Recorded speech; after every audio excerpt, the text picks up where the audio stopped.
Anushri, all the participants join, all the paper presenters join. Yes, Any? ma'am. I'm just checking. Okay, okay. Yeah, Rajesh, over to you. Yeah, we'll start. Shreya is Okay. ready? Shreya is ready? Shreya? Yes, ma'am. Yeah, okay. I would request all the participants to please mute your mics, please. A request first. During when the international speakers are speaking and even the research paper, I would request everyone to please check and mute your mics. A request. Okay, fine. We'll start with today's the second the second day. Good evening, everyone.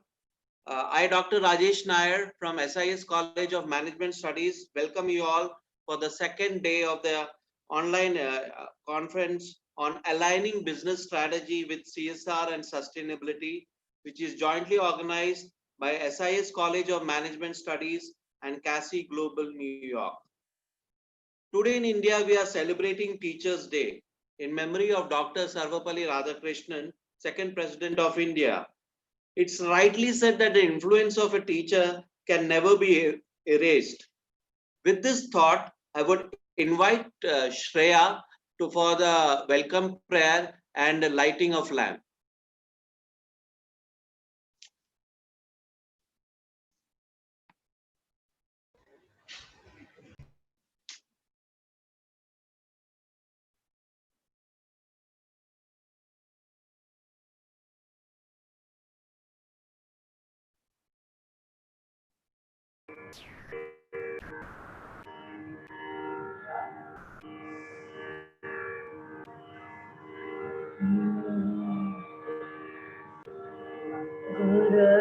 गुरुर्ब्रह्मा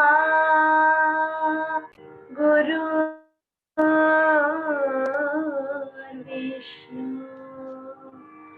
गुरुर्देवो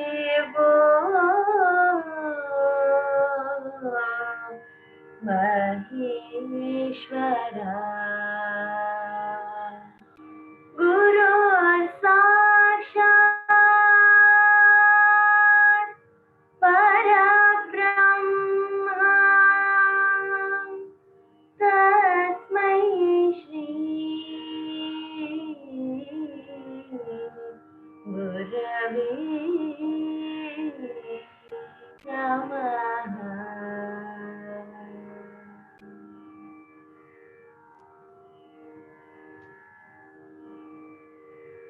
Thank you, Shreya.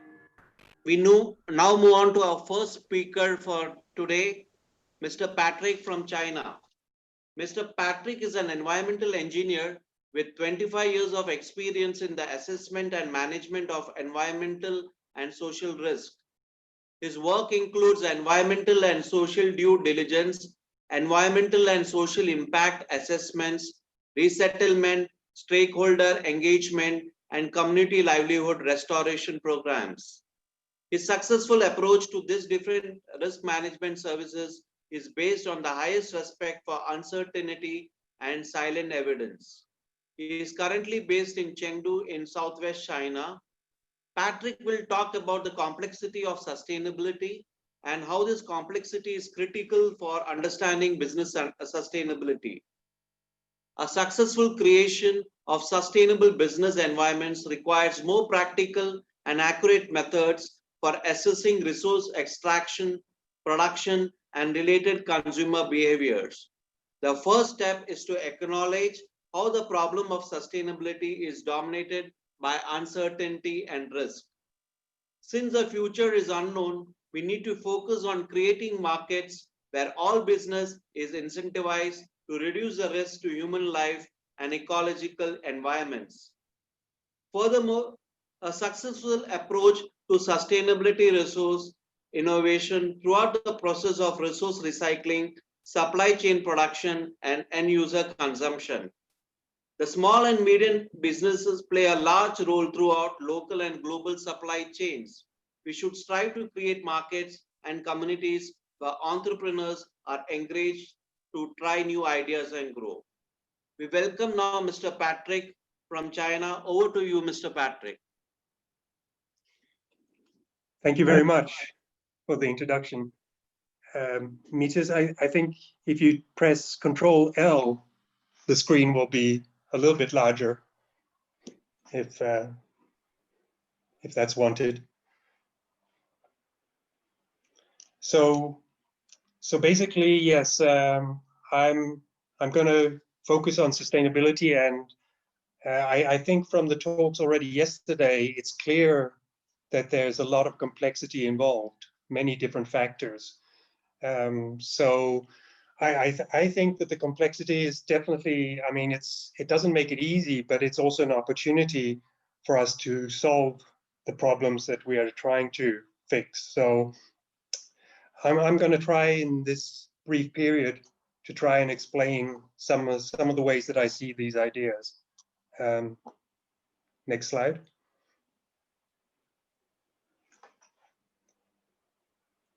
So before I really start, I wanted to share this because my niece was visiting a couple of weeks ago from Beijing. And while she was here, she got an assignment from her teacher that she had to create a marketing poster for recycling. So this is the result of her work.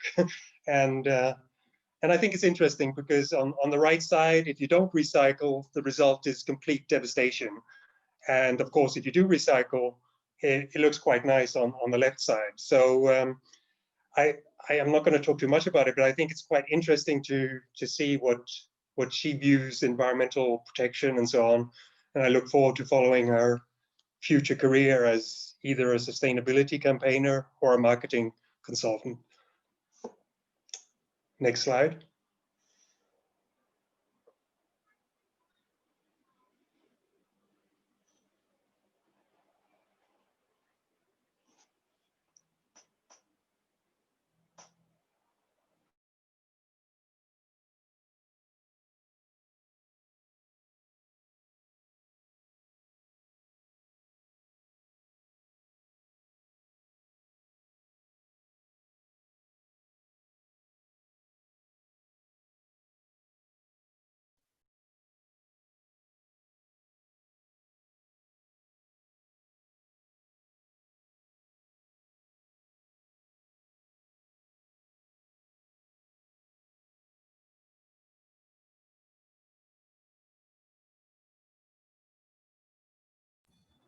Hello, Patrick.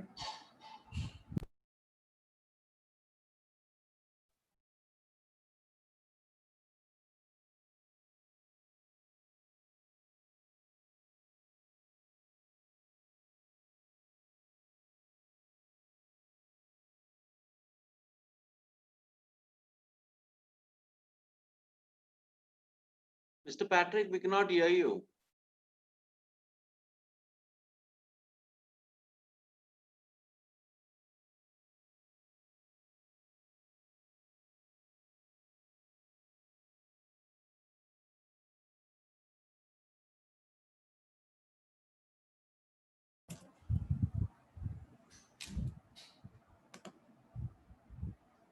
Mr. Patrick, you have muted your mic. Yes. Yeah, yeah. So I was cut off there, I think. I don't know. Someone doesn't want me to share my ideas, maybe. So basically, this is very quickly what I want to go through. It's critical not to hide the problems. I think to solve problems, we need to be able to see them. So that's a critical thing I want to talk about. Experts are obviously very important in sustainability, understanding sustainability and achieving it. But how there are sometimes blind spots for experts, and we need to be careful about that. The differences between environmental goals and social goals, I think yesterday it was explained quite well with the pillars.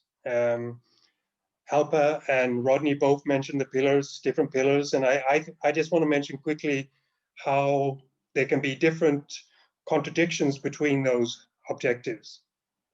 And then, of course, all these issues and the complexity is finally, hopefully that will lead to how we will be able to improve sustainability through understanding complexity and also leveraging complexity. Next slide.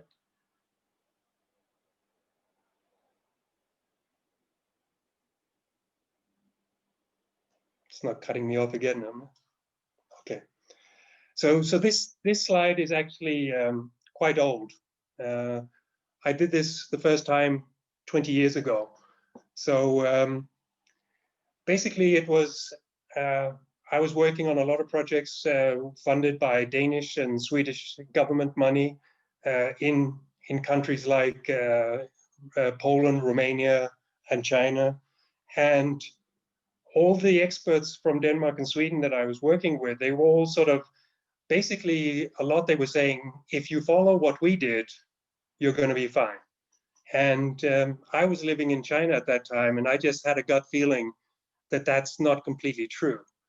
So I felt that I needed to find some kind of data that could support my view.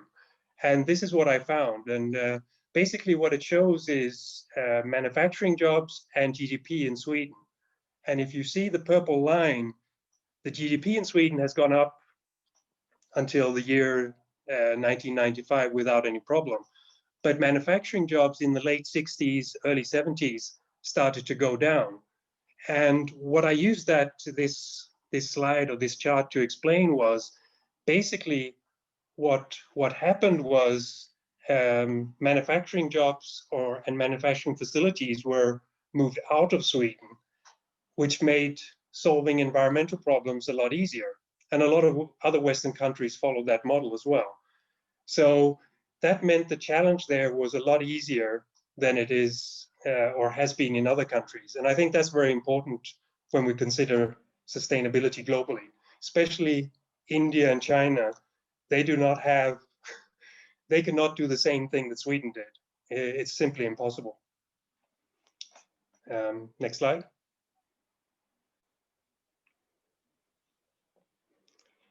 So this is looking at an example of when I'm working on a due diligence for an acquisition.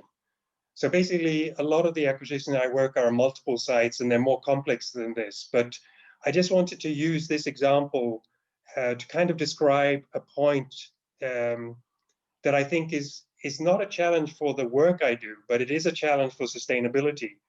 And I wanted to share this because I think if we want to achieve sustainability goals, we need to figure out a way that this doesn't really happen in this way. And basically, when we go in and we look at all these different workshops, and we will find some issues, and there's a gap analysis, and there's an action plan to improve those. But if you look at that workshop that's kind of glowing in the top corner, that is representing when we find something that usually is called a deal killer. So basically that means that the non-compliance issue would be so expensive that the client doesn't want to go ahead with the acquisition. And that could also be uncertainty. It could be basically that there's not enough information. So then, of course, what happens is the client has two choices. I mean, they can sort of say, well, we don't want this, and the deal ends. So in one way, okay, that's fine from the client's perspective, but that means that this environmental problem is not resolved. And the client might go and find something else where they don't need to deal with this. But if the deal does go ahead, and if we look at the next slide, we can look at, in some cases, the client does decide to proceed.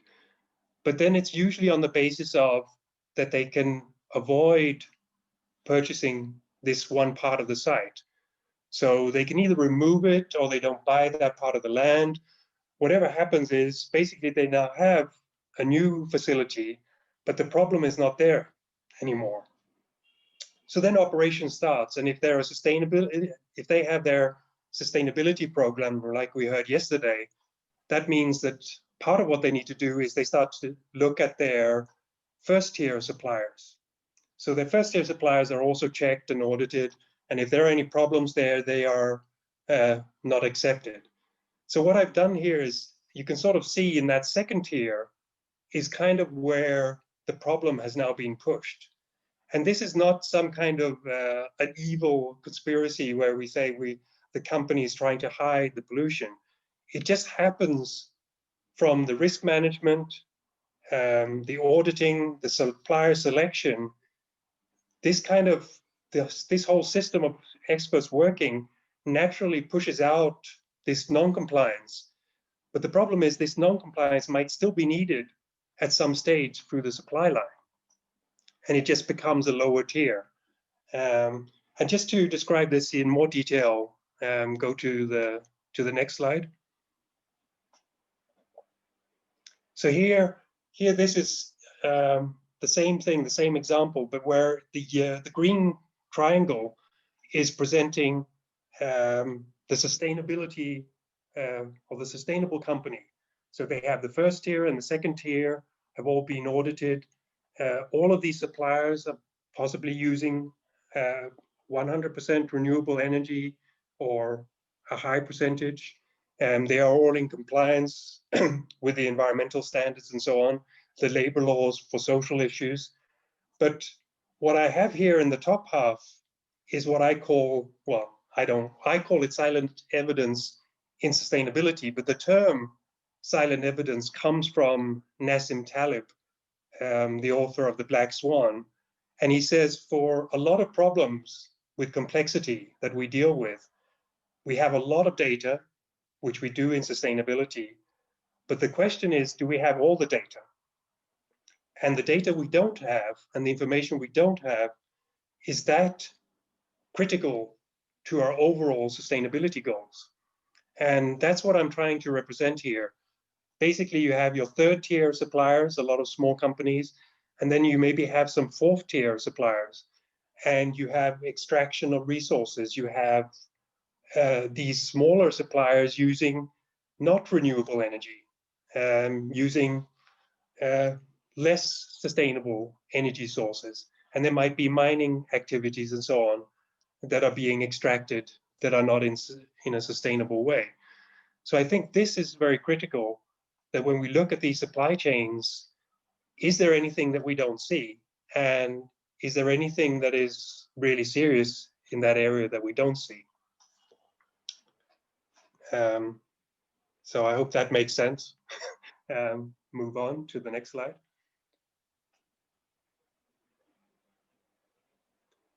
So as I mentioned in the beginning, I said experts are of course critical for sustainability. But what I've learned in a lot of the projects I've worked on recently in social baseline studies, when we're trying to collect a lot of social data and we have experts coming in and doing this work, basically what I figured out was the context of the experts is completely different to the people that we're trying to understand.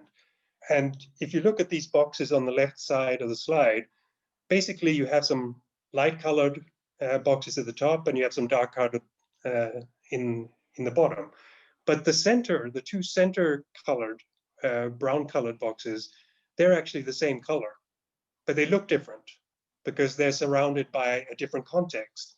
And that's what I'm thinking about when we're looking at workers, for example, in small suppliers, or people working in the countryside in countries that are at a lower level of economic development. Is the expert really able to understand those issues that are important for those people? And the next slide shows an example of this, where I, as an expert early in my career, so I was lucky that quite early on I made this error, so I was more careful in the future. So basically this is about more than 15 years ago. Again, it was a lot of Swedish experts, so I wasn't alone in making the error to make myself feel a little bit better. But basically we were trying to clean up this large site that had been contaminated by these traditional smelting operations. So if you look at the left side of the slide, you can see these smelting operations, very cheap to build, but the environmental impacts were very serious. Lots of pollution going into the soil, going into the groundwater, air pollution coming out, contaminating the farmland nearby. And it was also a high health risk for the people working on these smelting organizations. And this was the owner's family, everyone was involved. So it was really, I mean, it wasn't like a rich owner exploiting other people to work there. They themselves were getting impacted by these problems. So when we came there, most of these had been shut down, but there were still a few in operation. So that's where we had this issue, should we shut them down? Basically, the Swedish guys, we said this is clearly not in compliance with the local legislation. So it wasn't an issue of Swedish legislation versus local. Even for the legislation in this county, it was a clear non-compliance issue. So we said, well, let's just shut them down and then we can start focusing on cleaning up the site. But the local authorities, they didn't agree. And in the beginning, we couldn't really get them to tell us why. And then after some discussions, we found out what they told us was, if we shut them down, what will happen is they will just move into other areas. And they will probably move into nearby forests. And then what will happen is this contamination would then be spread into areas that were until now untouched. So in the end, we found out it was actually better to leave these guys operating in the same place. At least the contamination didn't spread to new areas. So I think sometimes this is a sustainability challenge, I think. For some problems, how in the short term do we deal with them? Next slide.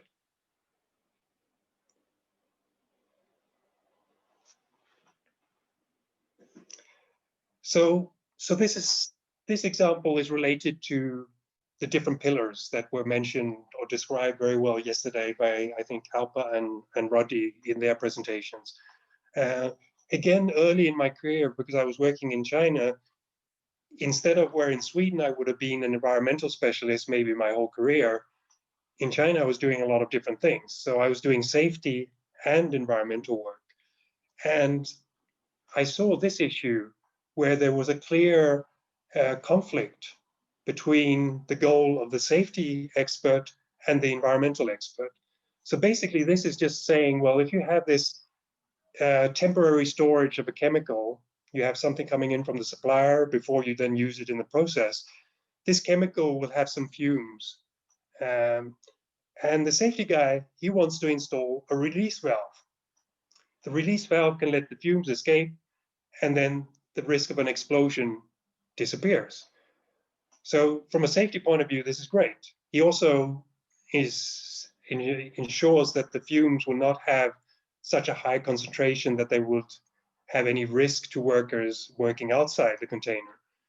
But the environmental guy, he on the right, he's saying, no way, you can't do this. Because even if these fumes are not a health risk, there's still an environmental impact. We have to do something to treat them. So here you have two different experts and they have different goals.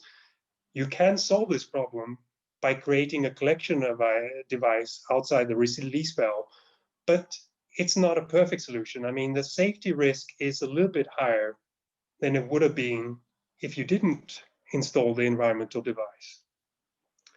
So if you look at my next slide,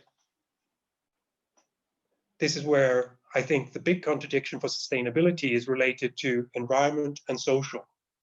And Paresh and I have discussed this before, especially for India and China, this is a critical issue.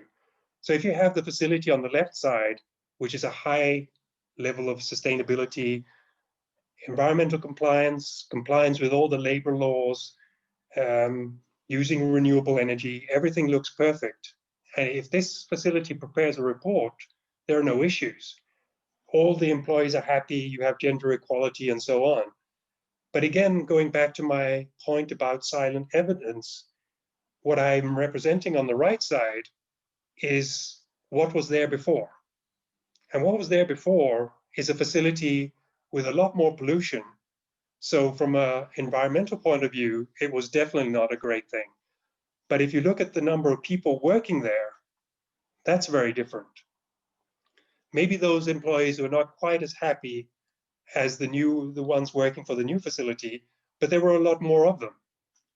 And unless we have a solution for where these people are going to find new jobs, well, this is definitely a critical issue that I see all the time, that I think, and now with what Rodney West mentioned yesterday with COVID-19, I mean, I think this is becoming not just a challenge for countries with big populations and developing economies.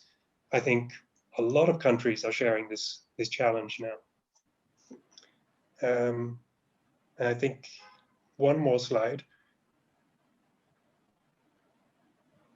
So basically, one more example of the complexity. So if we assume, which is already a huge challenge, if we assume that the resource extraction, the recycling, we've created enough jobs, we're using a renewable energy, we have a sustainable supply chain, all these things that I've discussed, I think is incredibly challenging. But if we fix that, I think it's also incredibly important that we think about the consumers. Because if the consumer behavior on the basis of our service or our product, their behavior becomes unsustainable, especially if we have enough people doing this, then it doesn't matter about all the work we do on the left side. So I think we need to think about what kind of product is it that we are making, and how are consumers going to act once they have this product. Or if, like I always say, if 1 billion Indians and 1 billion Chinese people start to consume this service, what will happen? And I think that's everything. I have one more slide just to summarize. So basically, yeah, that's all I've gone through. And I think just what I want to say finally is about the solution. The solution is what I think comes from complexity. If we allow enough people to have a broad understanding of these issues about complexity, I think that can encourage innovation. Innovation does not come from pockets of experts sitting around trying to figure out these problems. I think if there's a broad understanding of the issues and everyone knows, and there's that, what I mentioned in the introduction, the entrepreneurial spirit, I think that is where we can solve these sustainable issues. So that's what I would like to finish with. I hope that makes some sense. It's not too crazy. Thank you, Patrick. Thanks for your wonderful insights. We could have a couple of questions if anybody could want to ask questions to Mr. Patrick.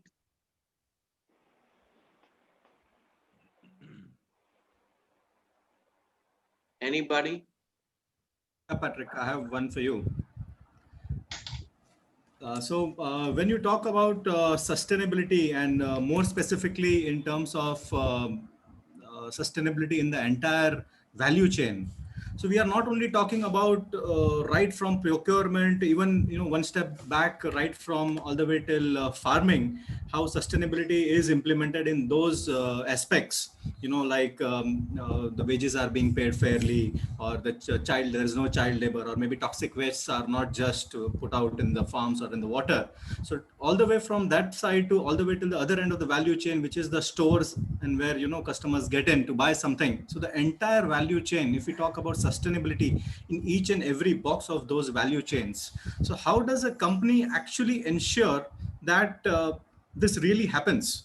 Because in today's world, everything, the entire world is your marketplace. So how do you sit in one country and ensure that equal wages are paid in another countries, or toxic waste are not just thrown out in another country? Well, I think, I mean, to answer the thing about the consumer issue, I think you definitely need to look at, like, if it works very well because there's a recycling system in a Western country, but if it has a serious impact in another country, I think that is an issue.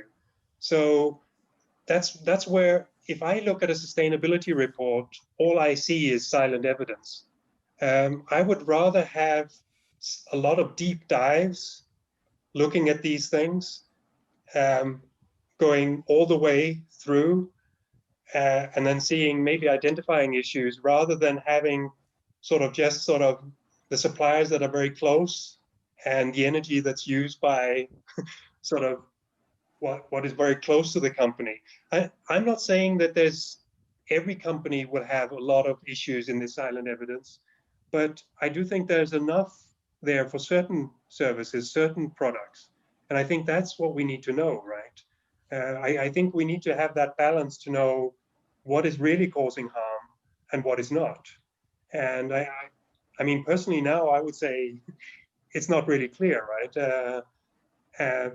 Farming, I think, is a little bit easier, right? Because farming, even there though, fertilizer used, how is the fertilizer produced and so on, you can keep going. And of course, that's the complexity side, right? And you could say this is something which has no ending. But I think that's trying to make some effort of a deep dive where you do go somewhere to see, are there any risks in this area, I think is something that should be added within reason, right? Within sustainability reporting.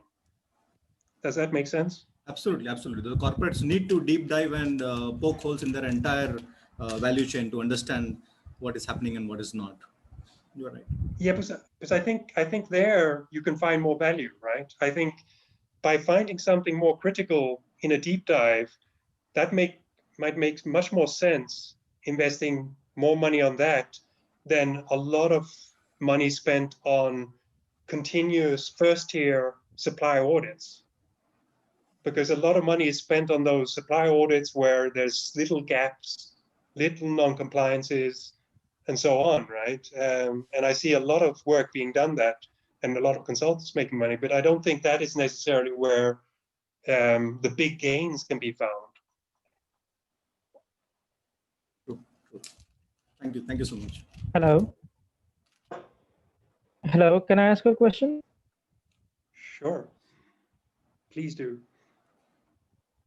Hi, my name is Dr. Raj Pandey. I'm representing SSR Silvassa. Quick request to Patrick, or not really a question, but your insight on the fact, I appreciate the fact that you highlighted on the stakeholder that is involved and the understanding of the behavior. One of the stakeholders for sustainability is the employees. How critical do you find the stakeholder as an employee? Andeji, we can't hear you. I think your net is not stable. We cannot hear you. Oh, we cannot make out what you're saying. It's completely jumbled up. I'm so sorry. Oh, I'm so sorry about it. Am I audible now? Not very clearly, but you can make a go once more if you want to. Try again, but maybe. It's completely jumbled up. Or you could type the question. You could type the question and we can all have a look at it. Sir, may I ask a question? Yes, ma'am. You can go ahead and you can type the question if in the chat. I will Okay. put across the question. Okay.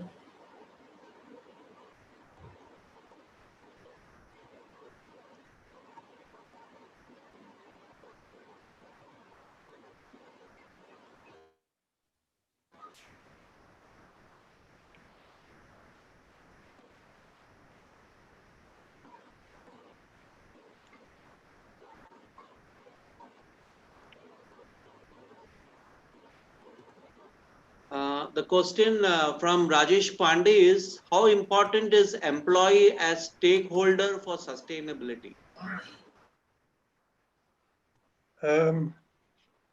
Great question. I think, I mean, employees, they know a lot about what is going on, right? So if the employees of these lower tier, for example, suppliers know about sustainability and they want to achieve these goals, I think that's definitely going to be helpful. understanding the situation they're in, they don't have much of a voice. And that's one thing that I feel about that problem that I talked about, where some of the hardest challenges through risk assessments like I do, and then the supply audits that other people do, if the result of that work means that the risk is pushed down into these smaller companies, they are actually getting the biggest challenges with the lowest resources. And I think if we can keep the environmental challenges closer to the companies that have resources and also have employees, like you mentioned, that have a voice, that are stakeholders in their company to figure out how to solve these, we have a higher chance of solving the problem. So I think it's critical. Thanks, Patrick. We have one more question from Professor Manisha Saxena. Sustainability and other related things are all fine in the normal scenario, but in view of the pandemic, when the global economies are falling down, any special measure to be prepared for the sustainability of the companies? Yeah, so from my point of view, I think there was one, I think Rodney yesterday, he mentioned resilience. So I think the term is the cat is out of the bag, right? I think what COVID-19 hopefully has taught a lot of companies is that we need to be prepared for things like this. And I think the problem was that governments and companies were all not prepared. They just didn't have enough buffer. So that means that the way countries have responded has been incredibly messy. And companies have made mistakes, countries have made mistakes, they've done well in the beginning, and then they've had problems later on, and so on. So, and that means that the situation now is a lot harder. And I think that's what I mentioned just at the end of my talk, was that unfortunately, I think environmental issues are going to have to take a step back, whereas job creation becomes so critical, and maintaining even the jobs that we still have. So again, those pillars, I didn't know about pillars until yesterday because I'm not really working in sustainability, but I like that. And I think the economic pillar is crucial right now. And then you have the social pillar next to that with jobs. For the environmental one, I think we really need to do risk assessment, and that's why I think the deep dive is critical. Some issues we maybe not can consider right now, but we need to make sure that the most critical issues, we don't let our guards down because we're just focusing on COVID-19. Does that make sense? Thanks, Patrick.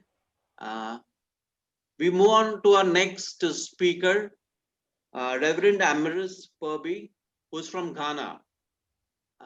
Reverend Ambrose Burbee has over 15 years of experience in corporate relations from different industries, including telecoms, digital marketing, and financial services.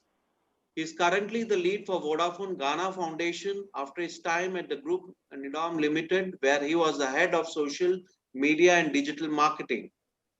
Prior to that, he was with foundation and communication teams at MTN Ghana for over 12 years, where he is credited with novel corporate social responsibility initiatives such as the MTN Teacher Improvement Award Program, the Nelson Mandela Day Legacy Projects, literacy and numeracy projects, Read 100 reading clubs, and scholarship programs, among others. He holds a Bachelor of Science in Management Studies from Central University and a candidate of MSc Business Decision Management, Coventry University. He also has a diploma in shipping and port operations management from School of Aviation and other programs such as digital marketing and social media management from Informa in UAE and Koforidda Technical University. Reverend Burbee loves to sing and play the piano. He also enjoys a good game of chess, tennis, and soccer. We welcome Reverend Burbee to our international conference. Over to you, Reverend Burbee.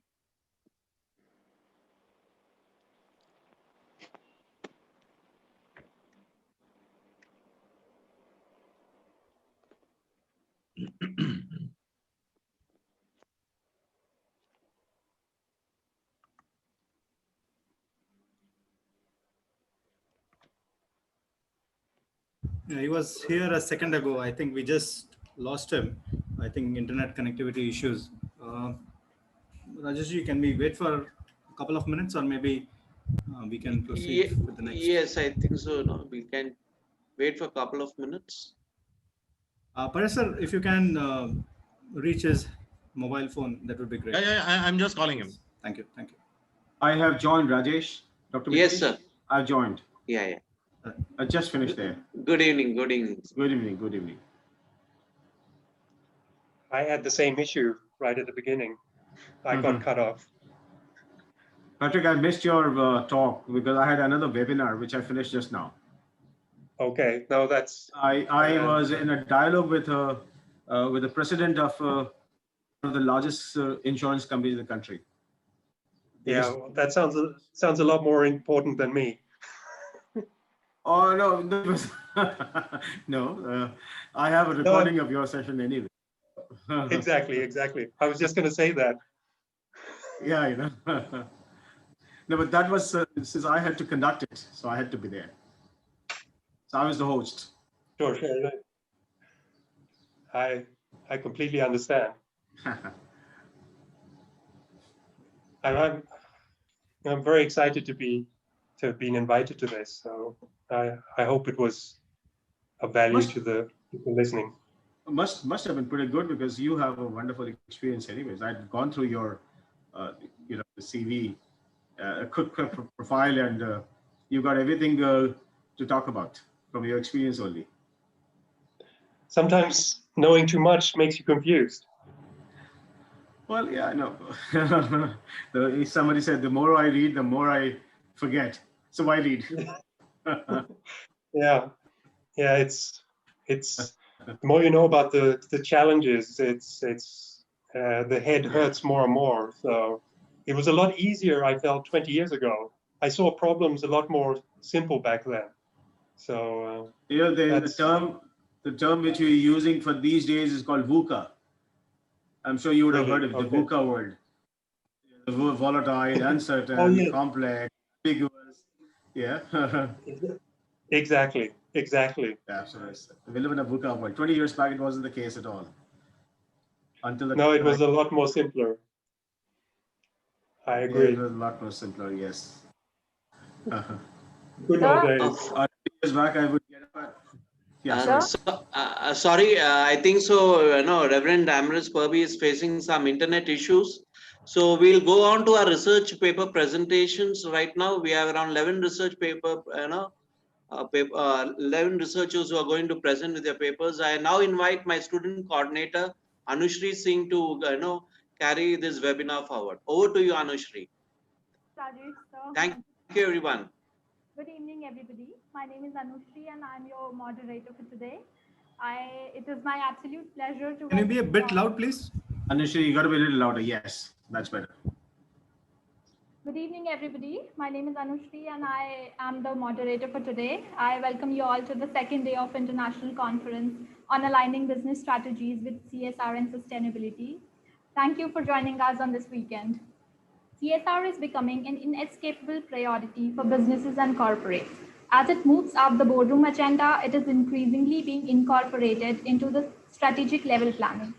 Especially in today's world when sustainable development mantras are doing rounds all over the global economy, I think it becomes imperative to integrate a detailed sustainability vision into the long-term strategic plans towards realization of what we call as sustainable development goals and a promising society as advocated in Society 5.0. Before proceeding further, I'd like to take the honor of introducing our evaluator for today, Dr. Manisha Saxena ma'am.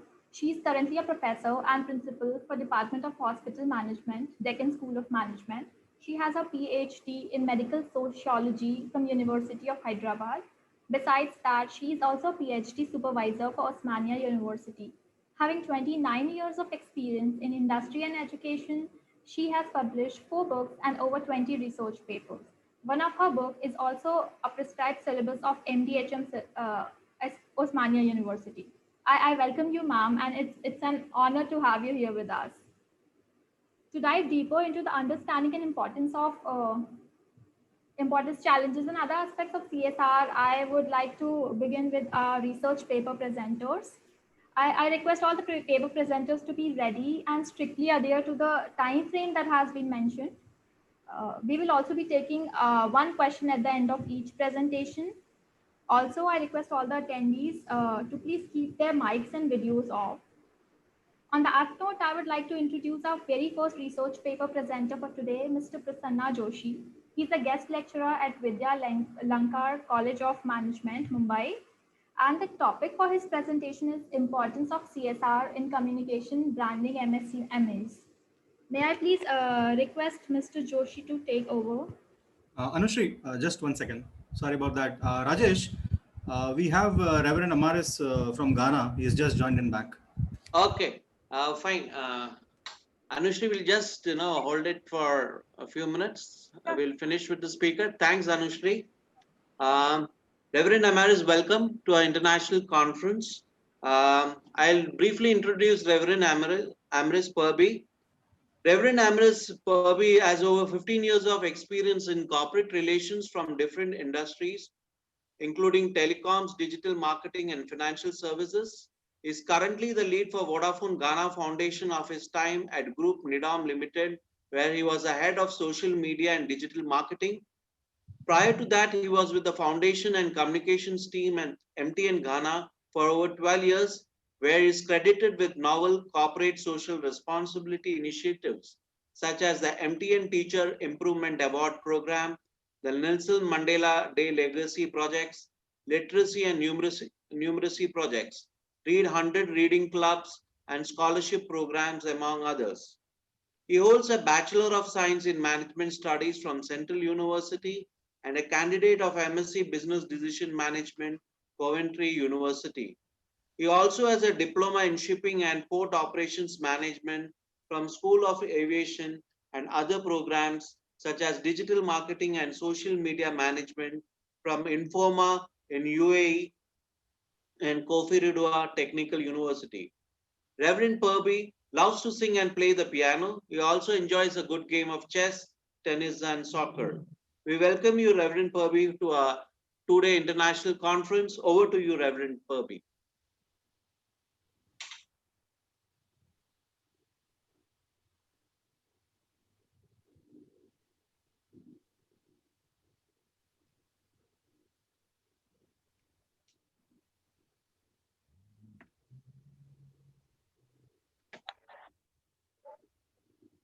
Reverend Burbee?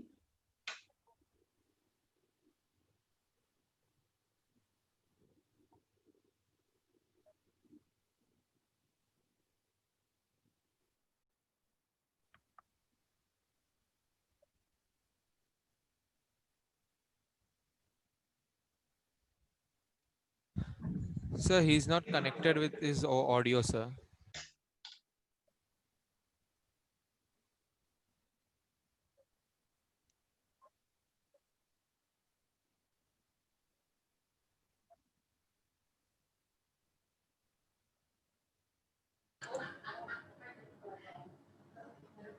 Just wait for a couple of minutes. Let's check. Patrick, your message on your chat box.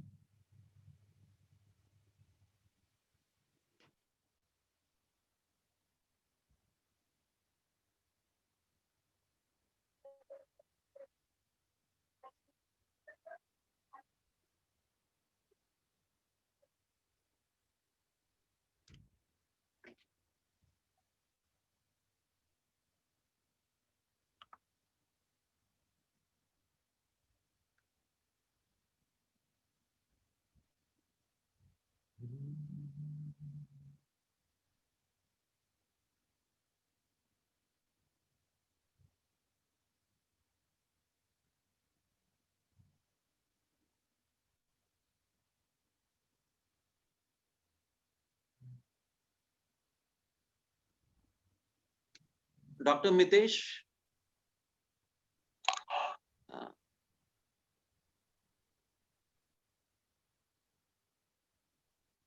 Dr. Mitesh, you are in mute. Sorry. Yeah, I just pinged him. Yeah. I just pinged him, but I'm not getting anything back from him. Okay. Should we take him in the last after the research paper presentation, since he's having some connectivity issues? Yeah, let's do one research paper and let's see if Reverend is able to get online. So let's do one research paper and then we get Reverend on the line. Is that cool? Yeah, I feel that should work fine. Over to you, Anushri, back. So let's have Prasanna Joshi. She just invited Prasanna Joshi, right, Anushri? Yes, sir. I would request Mr. Prasanna Joshi to take over and present on the topic, importance of CSR communication in branding MSME. Thank you. I'll have to share my screen, isn't it? Yes, sir.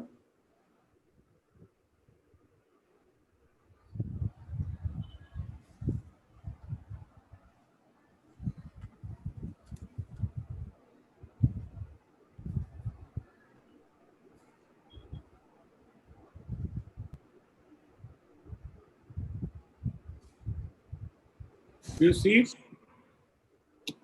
Not yet. No, Prasanna, if you're using your laptop, there is a tab share screen at the bottom center. Yeah. Just click on share, and if you have your PPT open, just select the PPT. Yeah.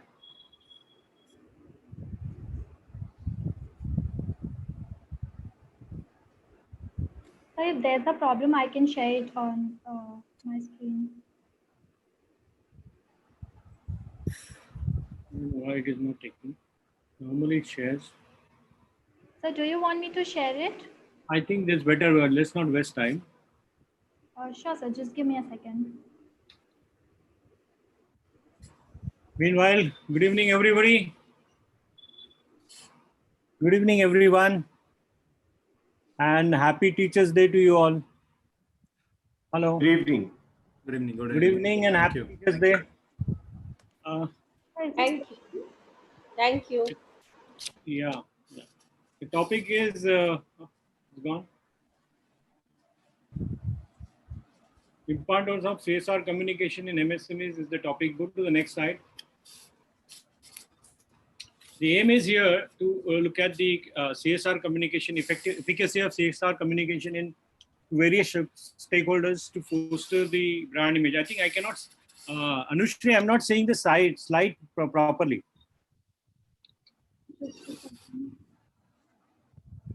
There are a lot of MSMEs, it is more, see, CSR is more relevant today, but it is also important to communicate. Otherwise, the effect of the communication of the CSR cannot be seen. So this paper, we have studied 82 MSMEs, which are BAC listed, and tried to study what is their opinion on the communication, irrespective of whether they follow CSR or not, because there are around 300 MSMEs who are listed on BAC, but it is not that all are involved in CSR. And it concludes, this paper concludes that CSR is important but not enough. A proper and communication is must. Go to the next slide. Just click on it. As per Basu and Palazzo, the effective communication, there are three important aspects, which is cognitive, and linguistic. CSR, if cognitive is how firm behaves, cognitive is what firm thinks, and linguistic is what firm says, because these are the very important aspect which is stated by them. And CSR, if communicated effectively, creates a positive perception of the brand and make it trustworthy. And CSR must be integrated with the marketing communication. Apart from, this is very important to integrate it with the marketing communication, but apart from this, it is very important to train the employees, train and empower the employees, and also connect with the stakeholders wherever they are. Go to the next slide. CSR offers a lot of benefits, but it should be integrated with marketing strategy and effectively communicated to create a positive perception. As per Basu, oh, you're gone. You have to go back. You have to go back. You have to go back. You've gone further.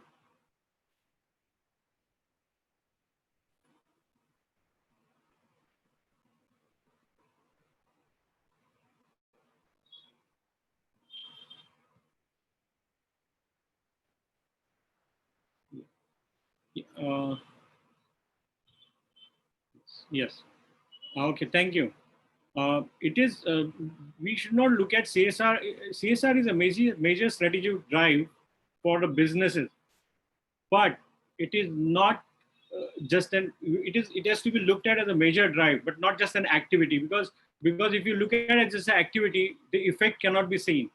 And apart from this, any company doing CSR must communicate to have a desired effort. The idea has driven the researcher to define the objective of the study. Go to the next slide. Yes. So corporate responsibility communication leads to the brand image. So the objective is to study the effect of CSR communication and how important is CSR communication in sustainable to achieve the sustainable brand image. Go to the next slide. This is a MSME definition because there are some definitions we have done. This is as per 2019. I think today the definition have changed, but this paper is written before that. So this is the old definition, and it shows there are two sectors, manufacturing and service, and there are certain criteria they have put in. But if you look at here, the most important, there are 63.4 million MSMEs, and the contribution of these MSMEs towards GDP is very high. So they are the important aspect of the any economy, not only Indian, but global. Go to the next slide. CSR has, this is a Carroll pyramid, which is very famous. There are 4 aspects. Economy forms the base, because unless you are economically strong, you cannot do anything. Then legal obligation, which is the next aspect. You have to comply and honor the laws of the land, as somebody is saying in other earlier presentation, because every country, every place has a different laws. The third aspect is to be ethical, because if you perform your business ethically, it will create a positive perception about the brand, and because people are watching you, And the last is philanthropy, because to be a good corporate citizen is most important. That is what Carol says. But that means CSR means the balancing the expectation of stakeholders and strategically manage the impact of business on interrelated activities, say social, economic, and environmental. Go to the next slide. So we know how brand is attached to unique value of this thing, but there is one definition which I feel is very relevant, which I'll read it here. It is an identified product, service, person, or place augmented in such a way that the buyer or user perceives relevant, unique added value, which matches his needs most closely. Furthermore, its success results from being able to sustain the added value in the face of competition. So brand creates a value, it gives you a differentiation in the marketplace, and it gives you an identity and unique position. Go to the next slide. Branding and CSR. As per Raghavan, he says, brand building is an important aspect of the CSR, as it draws customers to the product, to the company consistently. There are 2 aspects in the branding CSR. One is positioning, correct positioning of the brand or a product or a service to consumer, and using CSR to build a responsible and sustainable image, and coherent or the functioning of these 2 aspects has to be so close to build a strong impression on consumer mind, so that they will prefer to get affiliated to that company or that brand. Go to the next slide. As per Draper, the fact there is one more aspect of CSR and branding is the fact that small business have heightened requirement for a good skilled employees, strong personal relationship, successful local engagement, which the firm can be. So what he says, in short, the small SMEs can be a good environment for the corporate social responsibility to flourish. Primarily, it is a concept. It is a conception that large companies drive the CSR, but it is not so. It is equally important for the MSMEs. except for the fact the nature of both, the performance of the CSR in both differs. The basic difference, you can say, SMEs, the relationships are more informal, where in large companies it's more formal. Go to the next slide. MSMEs have their own challenges, such as developing infrastructure, resources, and a lot of these things. But despite these challenges, it is necessary to blend CSR and branding in SMEs as it gives differentiation in the market and offers a competitive advantage in the current market scenario, which is happening. Yes, next slide.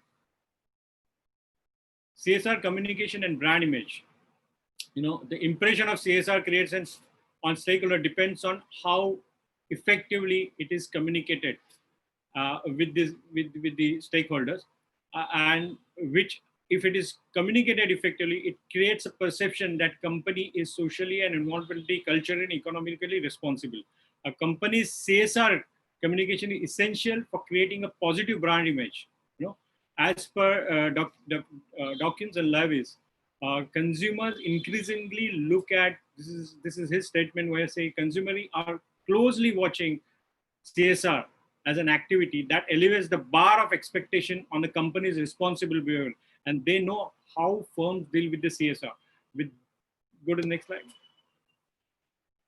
This helps me, this push me to, this is on the basis of that we can divide the theoretical framework I've defined as CSR communication in positive perception, brand image. And there are three aspects from that, which is very important. Convey CSR policy to stakeholder, because it's continuous communication with the stakeholder. Training, because various companies need different training, because employees are the major part. Not only employees, but outside people are very important, suppliers. And that's why training is very important. And lastly, innovative communication technique for MSMEs to achieve cost effectiveness. They have to be innovative in communication technique. These are the three aspects on which we have evaluated these MSMEs. Go ahead. So research methodology is descriptive. We have around 2 questions. It is, I think, wrongly printed there. These are sample areas. MSME visited around 292 MSMEs are there. Sample size is around 83. And it is a convenient sampling is used. Go to the next slide. So this is 290 MSMEs, out of which 28% I got a response, because I tried to connect all the MSMEs, but almost 28% response I've got. Yeah, go to next. So research objective to study the effective, what we have defined. There are 2 questions we have put to the people. To what extent it important to integrate CSR into marketing, community, branding, and the other is, which is hypothesis question, with incorporating CSR into marketing communication is key to branding. And so next slide. So on the basis of that, hypothesis has been revised. So the response I've got is, almost 92%. 88% have said, agreed that communication of CSR policies and programs to all stakeholders is important. Go to the next slide.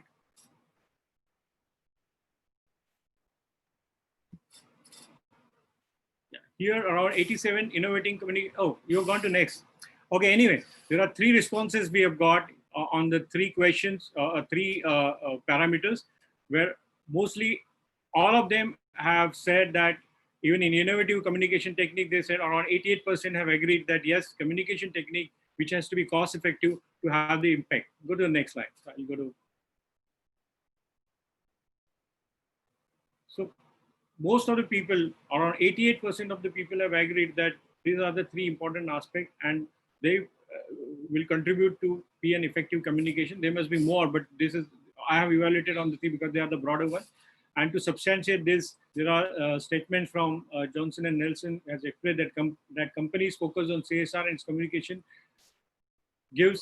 proves that companies' licitness and brand image deficiency, they protect the company from this licitness, brand image deficiency, strengthening the reputation of and enhancing the market competitiveness. Okay. As per Elnup and Nielsen, companies use CSR communication to position them to these different stakeholder groups, because each stakeholder has his own requirement and communication helps them to put that. Go to the next slide. Communication, effective and trustworthy communication to be credible, reliable, consistent are important factors of the effective communication, and it entire thing, because it's MSME or any company, entire thing, it depends on the management commitment. It is mandatory to integrate CSR into, into the business model, and consistent communication of CSR initiatives and performance to all stakeholders is important, whether it is internal or external. Therefore, for communication to be successful and effective integration, we have done the hypothesis. Go to the hypothesis.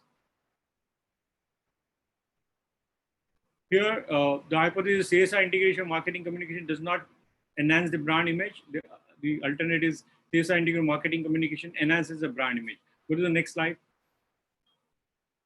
The t-test has been performed, and t-test results are, there is a statistical significant difference between the means of the two at p of value less than 0.05.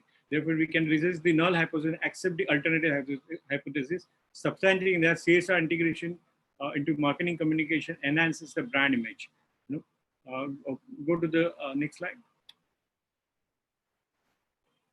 Okay. So the public, what this shows that CSR communication is very important aspect to create a brand image. The public increasingly wants to know about the company that stands behind the brand, and they want to choose or reward good companies and punish the bad ones. In the CSR, hence with the CSR gaining importance, companies are using CSR communication as a tool to help them to be perceived as a good company. There are various marketing communication tools, however, for making any communication effective and successful. Corporate perceived image and reputation play as an important role. Companies, what they say must commit, because companies, what they communicate, it is very important. Otherwise, it will backfire. As for what they say, should, they should achieve it. Okay, next slide. The communication goals should be crystal clear for all the stakeholders. As I said, 87% of the respondents are agreed that communication to stakeholders, proper training, using innovation communication technique is important for creating a brand. 52% in the hypothesis question, 52% of the respondent companies, whether follow CSR or not, confirm that integration into marketing communication enhances the brand image. Okay, but there is a substantial, or there is a 26% respondent were neutral. It is not that they don't agree, but they are not sure about it at this stage. So they prefer to be neutral. Go to the next slide. Reason being, I tried to give a reason. They are being small. They have limited scope of marketing activity and not active as MNEs. They are new to the concept and they need to understand it from the managerial and strategic perspective, and embed CSR in communication to all stakeholders. There's a lack of formal processes which creates confusion. Hence, training and knowledge is essential. SMEs being small don't have proper channels or objective of communication. These are the basic reasons, and again, they have not experienced it. So this is the problem. So as per Moshing and Schools, communication aims to strengthen the relationship between the company and the stakeholders for expanding the brand. Therefore, new technologies and social media should be used to connect consumers and promote a responsible brand. Go to the last slide. Based on my findings and this thing, yes, communication is important for MSMEs. The cost is very important. So you have to be very effective and cost effective to communicate it. So the basic method is one can go digital, connect digitally to all stakeholders. The way one connect with the target audience, and rather than resorting to expensive communication, because MNEs can do anything to communicate. They have a lot of media, advertising, sponsorships, a lot of these things. But MSMEs cannot afford that at this stage. So, and most of the MSMEs don't resort to these communication methods. So it is better for them to have a digital communication methods where they can use all there are a plethora of options available. Last. Yeah, next. So, yeah, so output is, yes, communication is very important aspect for the MSMEs. Thank you. I try to be quick because, Thank you so much, sir, for putting forth such interesting points about MSMEs. Mr. Joshi also has one more paper to present on the topic Do you want to check with the presenter, as he said? Otherwise, Anushri, can we check Mr. Amaris is whether he's able to connect with us? Sure, Reverend Amaris Burbee, are you there?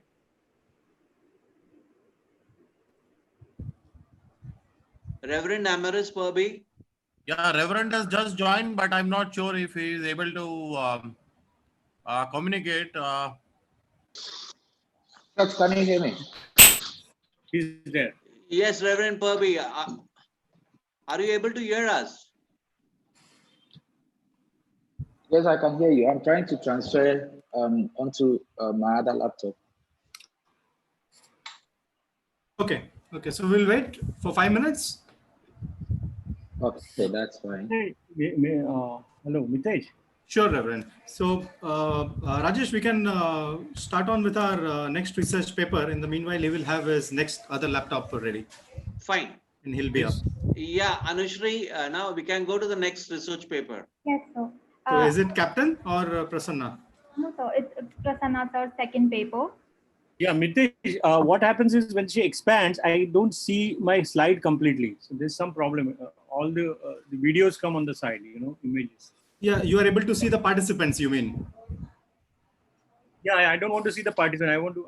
Correct. What happens is the entire slide gets. Yeah, so you can just toggle around and move the participants' images. There's a tab. If you click on it, it will move. Okay. But she's just putting on the PowerPoint presentation mode. Yeah. So it will automatically happen. You'll have to toggle around with the images. You can just click and drag them to the bottom. Yeah. I'll try that. Thanks. Please. Thank you.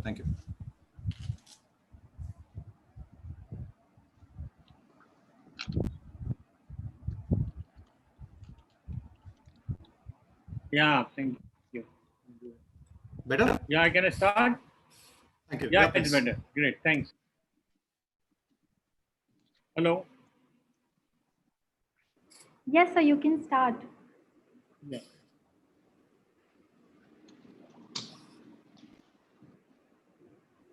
So the next paper is relevance and importance of CSR for MSMEs in India. The relevance and importance of CSR, it is in terms of the benefits what we are trying to look at. The next slide. Yeah, this paper aims at studying the relevance of CSR for MSMEs in India, and the gist of this study can be seen or can be stated in the following statement of Dr. APJ Kalam: is CSR should become a necessary part of company strategy, business practices, operations, and product evolution. Execution of CSR should be sustainability centric. Sustainability centric to improve business sustainability and stability, render opportunities, enhance consumer loyalty, and cultivate relationship with the stakeholder. In this paper, 83 MSMEs responsive are collated to understand their opinion on relevance. And this is studied from the internal stakeholder perspective, irrespective of whether they follow.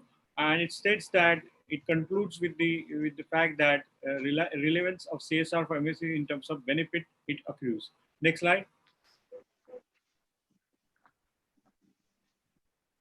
Up to this, till now, CSR study and deliberation were confined only to MNCs. However, with the evolving situation in India or globally, it is becoming more applicable to MSMEs, as they work as suppliers, vendors to these MNEs, and also aim to expand their horizons to a global platform. Next slide.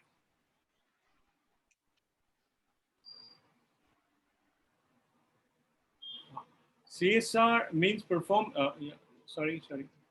CSR means perform business responsibly which present benefit to the company, stakeholder, and society. CSR encompasses welfare. They encompasses large spectrum from the welfare of employees to the development of the community, restoring the ecology to the economic growth, applying compulsory regulations to contributing voluntary and overall ethical governance of the business. Okay, CSR should not be not an added pursuit, but it is necessary action which is required to mix with the overall corporate strategy through the benefit. Then CSR is not a novel concept. If you look at a lot of companies, a lot of individuals do perform certain activities hello, they do perform certain activities which are philanthropic in nature, voluntarily, but they are not, they don't follow any system. MSMEs, if you look at, they do a lot of activities individually, but there is no system. There is no system. They are not organizing, and they are not in line with the core strategy of the business. So that is a problem. Next slide. This drives us to the next slide, where CSR, when integrated with the business processes, create a positive perception of the brand. To study the so the objective of the study is to study the relevance and importance of CSR for MSMEs, and thus implementation of CSR by MSMEs create a positive perception. Go to the next slide. Basically, we cover the definition. Again, is the same. The definition is on the basis of 2019 definition. The current is changed, and the purpose of showing this is how important contribution of MSMEs to the Indian economy. The next slide. Next slide. There are two definitions of CSR. One is the Freeman's stakeholder theory, where they say, ROI is important. It's not only responsible for providing return. It is not just the ROI which is important, but how responsible for well-being of other stakeholders, that is also important. That's why this is in this is in concise form I'm talking about. The other is Elkington triple bottom line, where he talks about the three aspects: people, profit, and planet. And all three should be integrated and balanced to have the effect of the CS. Go to the next slide. The perception. Let's look at what is positive perception. The world we know is fabricated from our memories in an almost statistical way. That's what Carl Previn said. It is not just what happens, but where we focus on and what we interpret creates our response, or dictates our happiness response. So probably there are two responses to one stimuli. It's like rain for the farmers whose fields are parched. He will be happy. But to the mother of the bride at the garden wedding, they mean something quite different. One group of clouds, two opposite emotional interpretations. Go to the next slide. Individuals, all of us perceive object or phenomena through sensory reaction. When people have a positive perception of a given behavior, they tend to view the process of behavior in a positive way and develop a positive attitude towards it.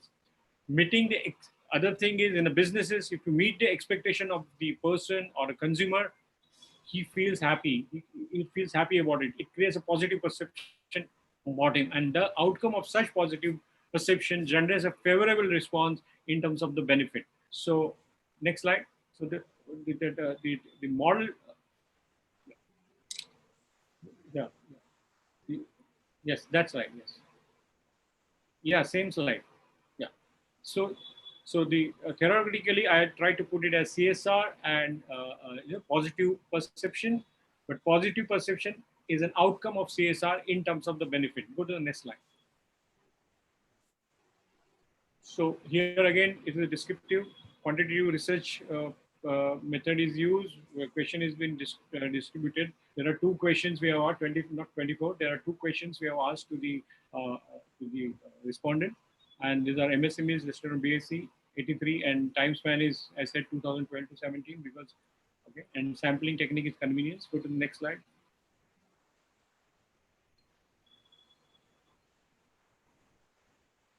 The reliability statistics, I've seen the data to Cronbach Alpha to look at the reality. It is showing 0.729, which is quite good and acceptable.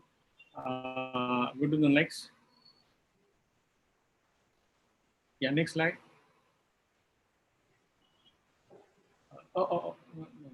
Earlier one. So research objective and research questions are, there are two questions we have asked. That, please indicate extent to which company will experience the following benefits of the CSR activities. To what extent the integration of CSR into business practices improves the perception about the brand. And the hypothesis question, which is second, where implementation of CSR in MSMEs does not create a positive perception, and implementation of CSR by MSMEs create a positive perception. This is the hypothesis which will be tested by the second question. So go to the next slide. To study the relevance, please indicate the extent to which company will experience any of the following benefits of the CSR activities. The response we got is, go to the next slide. almost improved community, 93, enhanced brand image, 93% have accepted, improved retention, employee retention is 94%, 92% are employee motivation, increased sales is 93%. Go to the next slide. Next slide, please. Improved loyalty is around 90%, reduced cost 92%, access to the capital 92%, ethical practices 93%, and employee attraction 92%. Go to the next slide. Yes. No, before that. Yeah, this one. After this. Yeah. So almost 92, if I relate it, around 92% of the respondents have agreed that CSR is one of the factors which can help companies to gain benefit, such as employee retention, attraction, employee motivation, company pursued an ethical company, improved access to capital, increased sales, customer loyalty, and reduction in cost. These benefits can vary depending upon the cause you incorporate in this strategy. Go to the next slide. Corporate social responsibility and positive perception are complementary. They go hand in hand. Let's look at the clothing company, if he is there, and strategy was CSR that adopts working condition, upgradation of development in the developing countries, the perception about the company goes up. You know what happens to H&M in Indonesia. A paper products company, when they have a cause of environment, then it generates a positive response. So projecting oneself as a socially responsible is unique way to be reputed company in the sector of industry and build a stronger foundation for your brand. Go to the next slide. So based on the various research, there are three which I would like to say. But Hello? I'm sorry to interrupt you, sir, but if you could keep it a little brief since you're exceeding the time limit. Yeah, it's almost. I'll close it within 5 minutes. It's not more than that. The corporate responsible helps establish positive perception about the brand. The gain from socially responsible behavior go beyond one can anticipate, because people try to prefer buy those brand if their perception is high, and there are positive outcome when business embraces a policy of social responsibility. Go to the next slide. The hypothesis I have said, employer CSR MSME does not create a positive perception, and alternatives creates a positive perception. Go to the next slide. Yeah, 50%. Not before that.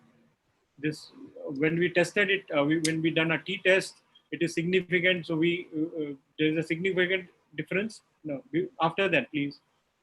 There is a significant difference between the means at t less than 0.5 and is observed. Therefore, we can reject the null hypothesis and accept the alternative hypothesis, which says integrated CSR by MSA create a positive perception. There are 51% of the customers have agreed, 21% are still neutral. The reasons are same, which I have stated earlier. Go to the next slide. So I've said that. Go to the next slide. So research on branding have revealed plausible benefit arising from CSR through the positive product evaluation, choices, and recommendation from stakeholders and customers who have been exposed to specific CSR initiatives. Go to the next slide. Next, please. There are two examples I tried to state. Tata has a very positive perception because there is one research which I have seen. There are 3 companies which has been ranked for last 3 years in this because of their perception. So next slide.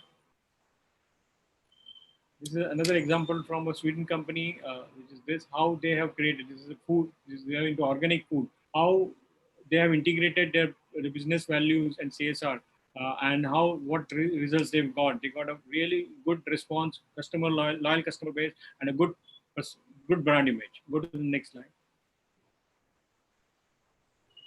Conclusion is, see, normally it is, though people say that CSR is not for MSMEs, it is not so. SMEs are little big companies, So the research finding shows that, current market CSR is relevant and it offers certain benefits to, to socially responsible companies. Go to the next. Embracing CSR attitude is the best way to create an affirmative image of the company. If one establishes the brand that creates a universal impression, the benefit of CSR can be delivered beyond one comprehension. Go to the next slide.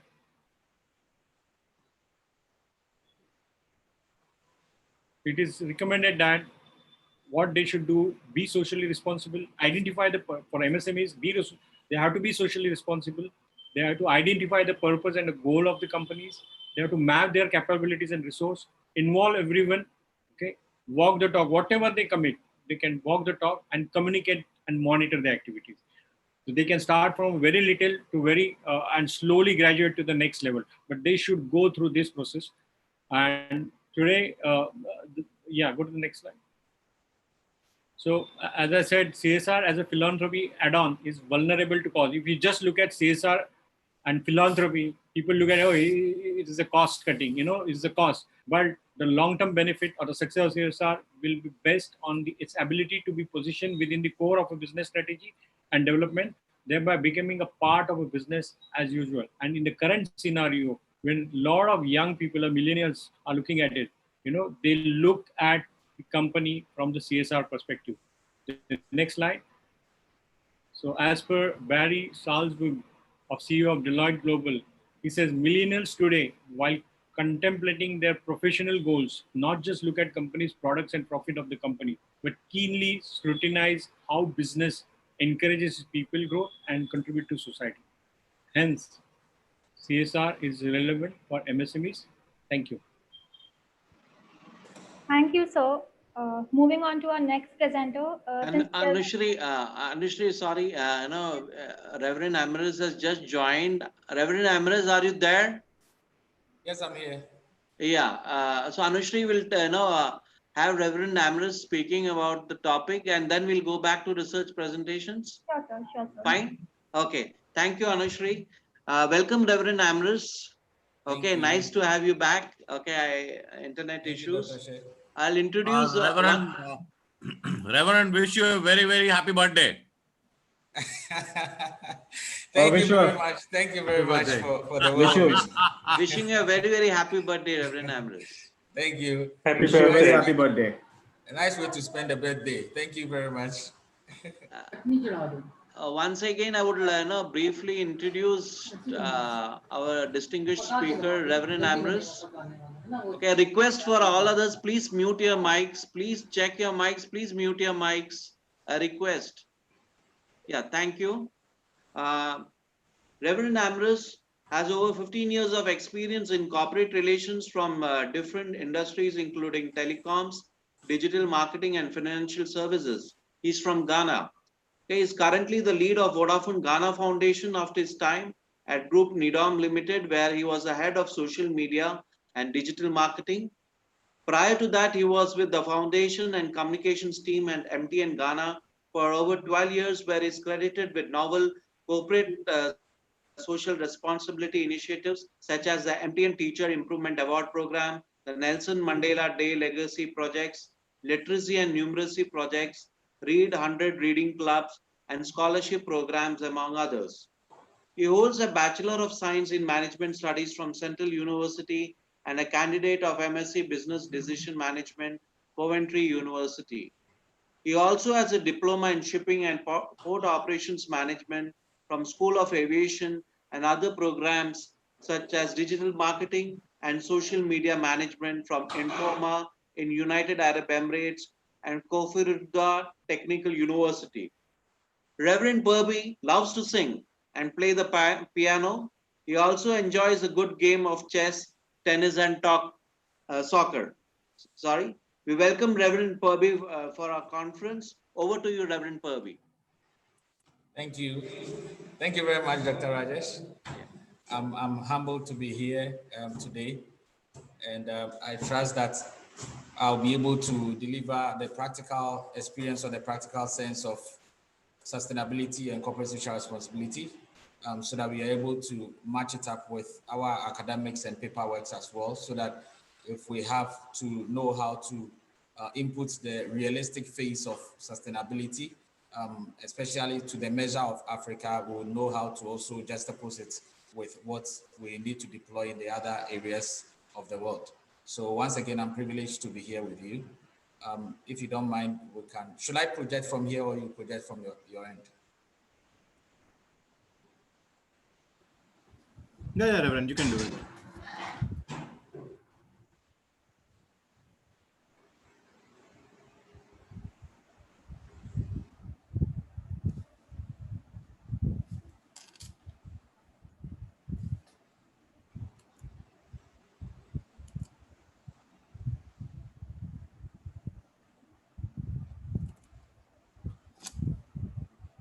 Just a minute, please.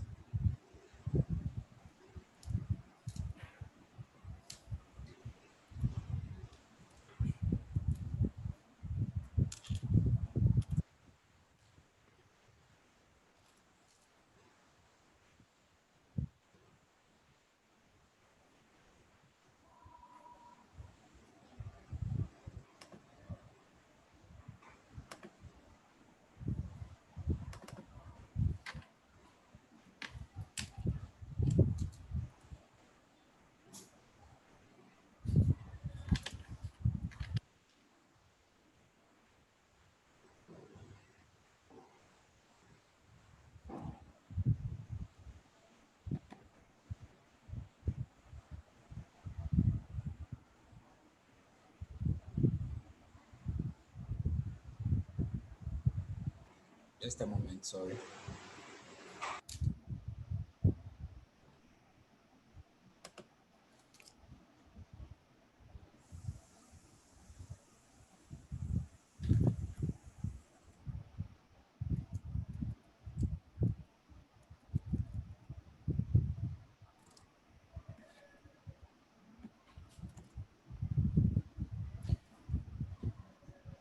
I have the PDF of your slides, 15 slides. If that is the final one, and if you want me to put it up, I can do that. Yes, I wanted to use the slideshow from here, so it will be a bit easier. No worries at all. I'm actually on it. Just give me a moment. Sure, sure. In case you want me to do it, please let me know. Come again. In case you want me to put up the PDF that you have shared with me earlier, and if that is the final one, I can do that. Okay. Let me just. Sure. Just give me 1 second. If Sure. We'll wait. Then.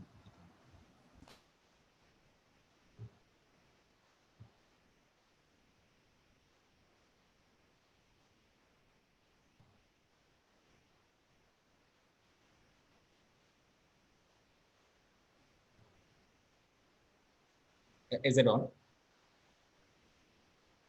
Yeah. Is it on now? Yes, we can see it. Okay. So sorry for the delay. So I'm speaking about aligning business strategies with CSR and sustainability. So the reason for this subject is that we realize that most people look at CSR and sustainability in the theoretical aspects more and do not really relate it to the global evolution and the current trends of what is happening in the CSR and sustainability field. So that is why I decided to take up this particular subject from this level. So if we are able to follow and then realign the theoretical side and the written side to what is really happening along the CSR lines globally, then we'll be able to make a better case, even if we have to do any transfer or we have to just oppose one paper to the other with regards to either Africa or Asia, or to get to know how to position CSR and sustainability globally.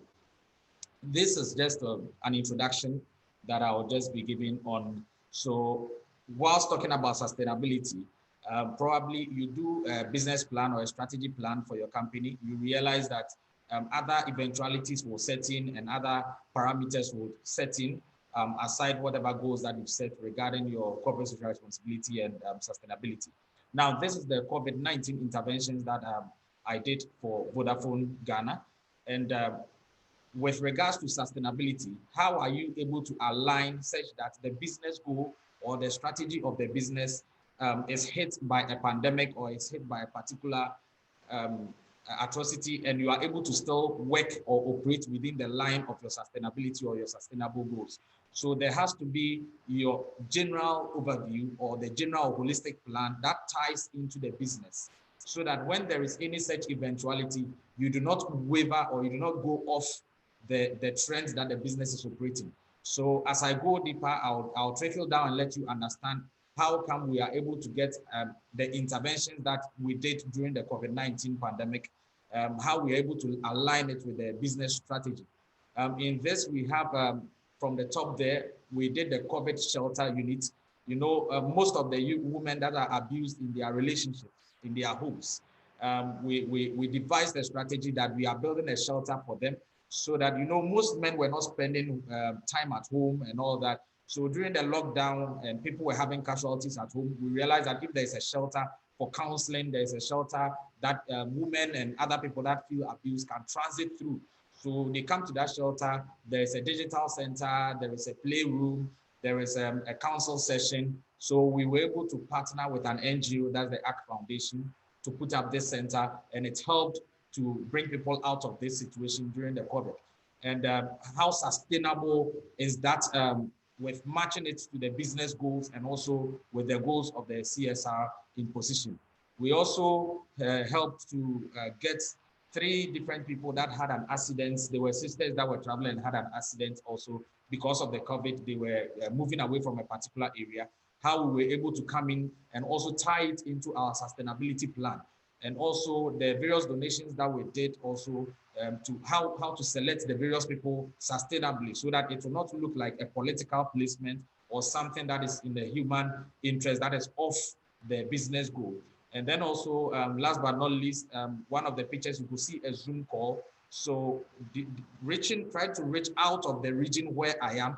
I'm in the Greater Accra region. We have 16 regions in Ghana. But then there were other people that were facing the pandemic issue also in other regions. So how to dispatch people to go and mitigate certain factors that were happening in those areas. So we were able to deploy the media and other people there to assist them. And then we gave approval via virtual means. And you can see the board of directors and everybody on the Zoom call. And I granted the approvals to ensure that people that were in the hospital and were not able to pay their bills, so for which reason they are stuck in the hospital, were able to be granted that relief, and they were able to get out of the hospital to make way for other people to be catered for.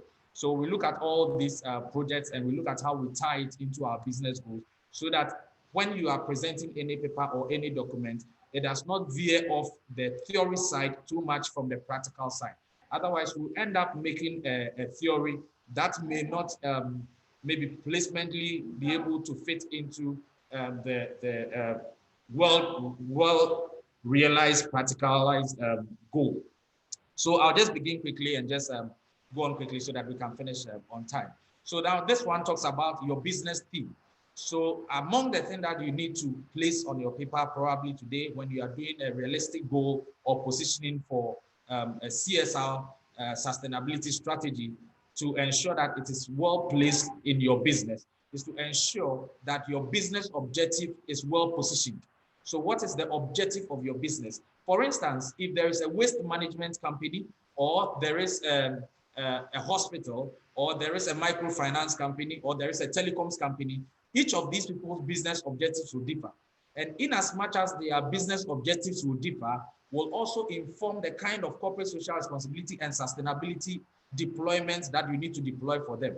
So for instance, if there is somebody in the mining sector with a business that you need to set a sustainability and CSR goal for, it has to be something that will curtail the health of the people in the area or in the community. So you cannot go into an area that is involved in mining and go and do a sustainability and CSR project that doesn't have anything to do with their health or anything to do with their well-being. And also if there is maybe a place that they don't have so much education and you are setting up a company in that area, you know that the people will lack education. So you need to consider how to augment or bring them up in the limelight with regards to education in their various communities. So depending on the business setting and their objective, should inform the kind of sustainability plan that you deploy for that particular business so that it can fit well into the community. So the first to consider is the business theme or the business objective that you need to align with regards to your planning. Secondly, you need to align your CSR and sustainability plan with the company's annual strategy. This is to say that with regards to the business objective that has been set, the objective could be the lifetime or the long-term strategy for the business. But then every business has an annual plan, every business has an annual target, an annual strategy that they need to deploy. So you need to fit in your CSR and your sustainability plan such that it can communicate the strategy of the business that is lasting for that particular year or for that particular span. Some companies would want to take it a month at a time. Some would want to take it a quarter at a time so that they can report to their board at their board meetings. And some will also want to have an annual strategy. Make sure that the strategy that you have built to push your CSR agenda or your sustainability agenda will not be off the target of the annual plan of the company. The next thing we'll look at is your CSR strategy itself. So there's the strategy that the general company is looking at holistically. And then there has to be a strategy that the CSR unit or the sustainability unit is also looking at.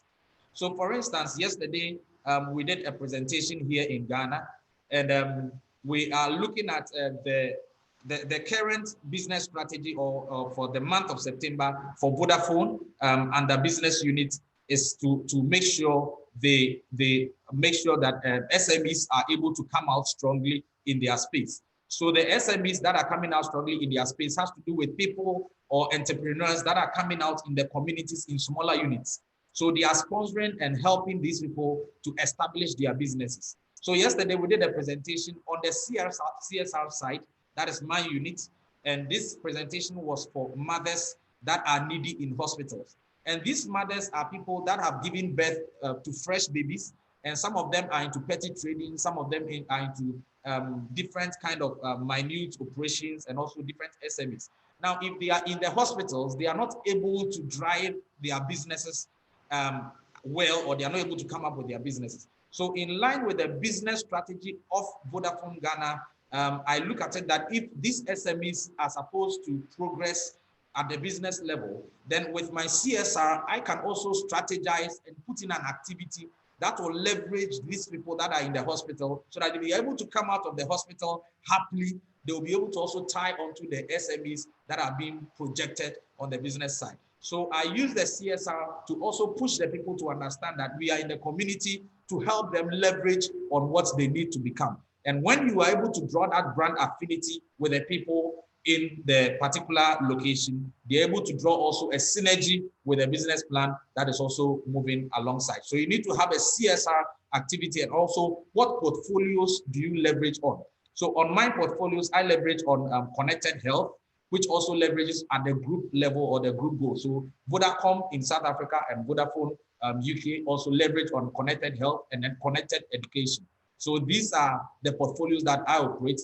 And then I operate the also the STEM, which is helping women in science, technology, English, and mathematics as well, to as a main agenda also in the line of education, making sure that digitalization is a component in every activity that I enroll. So I'm very active on social media, and also we put in efforts to make sure that we incorporate other things that will be digitalized in our operations. Now, you also have to note that the mapping of CSR activities and sustainability goals should be intertwined.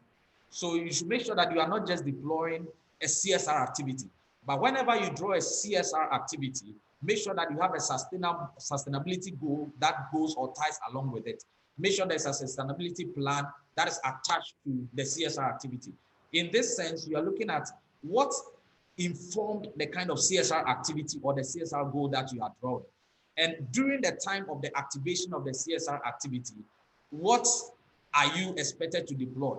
And then after that, what is the sustainability plan that you are going to evolve with that particular CSR activity? So all this should be captured in your plan so that you are not just putting out a CSR activity or maybe for the beauty of it, something for the community, but what can sustain the drive that you are presenting for that community to go by. So intertwine your CSR and sustainability goals with the functions of the institution, making sure that if it is a financial institution, if it is maybe a mining sector, if it is a waste management, if it is a telecoms company, the various units or departments that are in the company are able to play a role, and they are able to also dedicate time to move that activity that you've set out. For instance, again, yesterday's activity, I tagged it with September bonds. So all September bonds will ensure that every September there is an activity that generalizes to bring them together to enroll a CSR activity. So to make it sustainable, I make sure that the functions of the business own this activity. So in October, there's an activity that is coming for October bonds. In November, there is similar that is coming also for them. And this tied into my portfolios that I raised in my previous slide, that it has to be either a portfolio of education or health, and that it can be able to solve a problem that the community looks up to.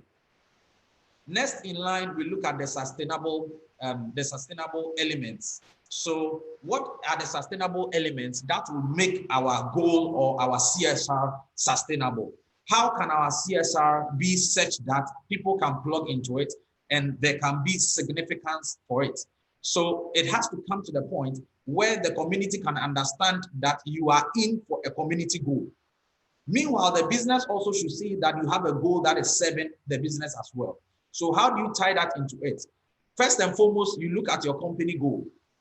What company goal have you set such that the community will be able to be touched from the company goal that you have? And is your company goal tied into the national agenda? So for instance, yesterday, the presentations that we did, the nation has declared that whenever we are having an activity, there should be some protocols that should be observed because of the COVID-19. So we make sure these protocols are observed. And apart from giving anything to any community or deploying any project in any community during this era, the national goal is that make sure that there are sanitizers, there are hand washing activities, make sure there are nose masks and also face shields. So we add those things to everybody that has to benefit from an activity in the community, so that they can understand that we are observing the national protocols or the national agenda. Once you are obedient to the national agenda, it sets your company forth as a good exemplary brand for the community.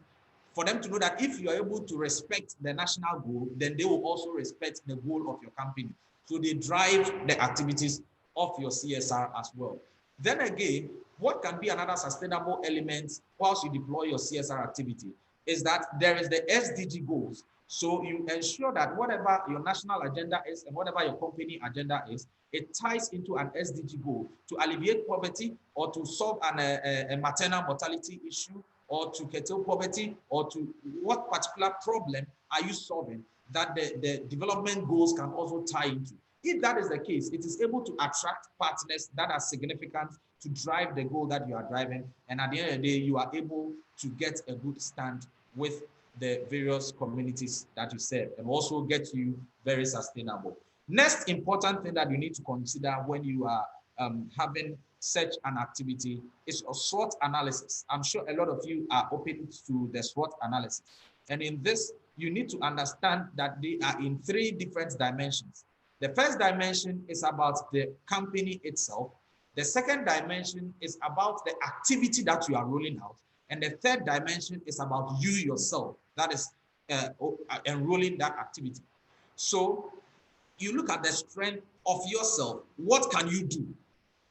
What can you do in this activity that you are putting out? And what is the strength that this activity that you are bringing out can bring? And then what is the strength also that the company is going to leverage on to deploy this activity? When you do that, you come back to your weaknesses, and then you do the same also for the project and then for the company. Look at also the opportunities that you seek to hold with this in these 3 facets. So if for the opportunities that are being created, you know that, okay, there can be a leverage for partnership, there can be a liberation from a particular entanglement, or what particular opportunity also comes to me or comes to the community as well. Then you are able to educate the people, the stakeholders involved, for them to understand that these are the opportunities that stand for us. For the side of the weaknesses, you can also consider and know that, okay, so if these are the things that I have, these are the things the companies don't have, these are the things the communities don't have, or I also don't have, then how can I best mitigate the situation so that I'll be able to leverage on my weaknesses to become my strength? You look at your threats as well and see that what are my threats? What are the risks that are involved with what I'm doing? The risk factors on my side, the risk factors on competition, the risk factors on the community, and the risk factors as with regards to the whole nation as well. So you need to put down a chain of your SWOT analysis in a table and make sure that you denote everything that has to come to solve the issues with regards to these subjects. Now we look at the risk versus your pain points. Sometimes having a blind eye to something can lead to massive failure. I always tell people that the fact that you close your eyes and walk in the dark does not stop people from walking towards you. So the fact of the matter is that you will not see the people that are coming towards you, but it doesn't also stop the darkness from surrounding you. So it's better you rather open your eyes, point out the risks that are facing you and the pain points that you have, and prepare solutions that you can use to stand for those situations. Number one, you need to take note of the risk curves in your deployment. What are some of the risk curves? Sometimes the risk curve could be about yourself. It could be with your immediate bosses or supervisors. It could be with the company policies. It could be with the what stands also with the community that you are operating in. What are the kind of risks that are on all these levels? You need to note all of them down, so that you are able to set out their mitigating factors, that when these risks should eventualize and come forth, you are able to deploy the necessary mitigating factors to alleviate them. Number two is for you to know the pain points of your operations. What are some of the pain points that are in your daily happenings? So with this, the risks are for unforeseen future happenings, but for your pain points are for your daily operations. What are your immediate daily operations, and what are some of the pain points that could arise that you need either somebody's opinion or you need an advice on to be able to leverage on them to make them your strength.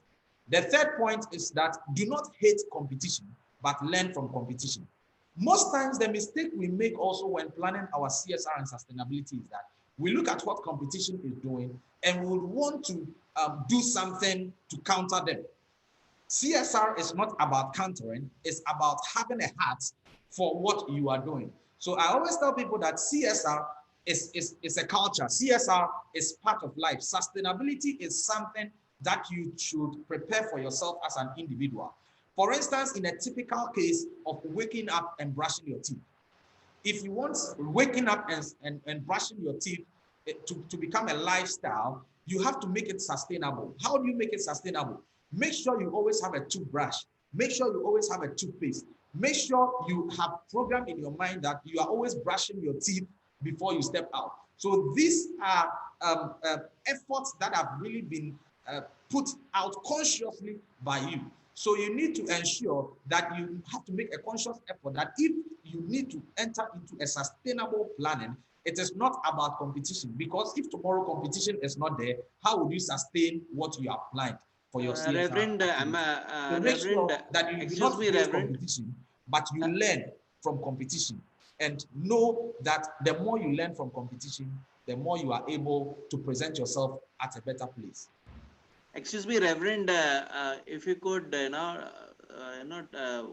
wind up within few minutes, if you don't mind, because we have, 8 research presentations after this. So if you don't mind. Yes, this is the last point. Yeah, thank you. The last point. Yeah. So the last point also that you need to know is to learn to leverage on your risk factors to derive responsibilities.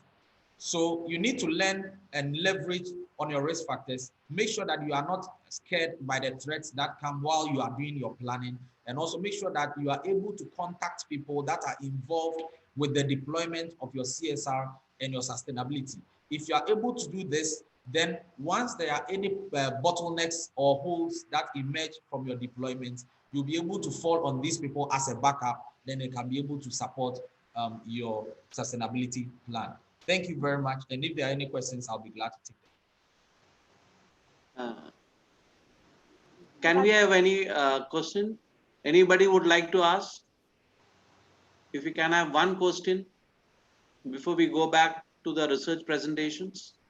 Yeah. Reverend, great presentation. You have some very good slides. Does Vodafone Ghana Foundation work with other foundations also in Ghana?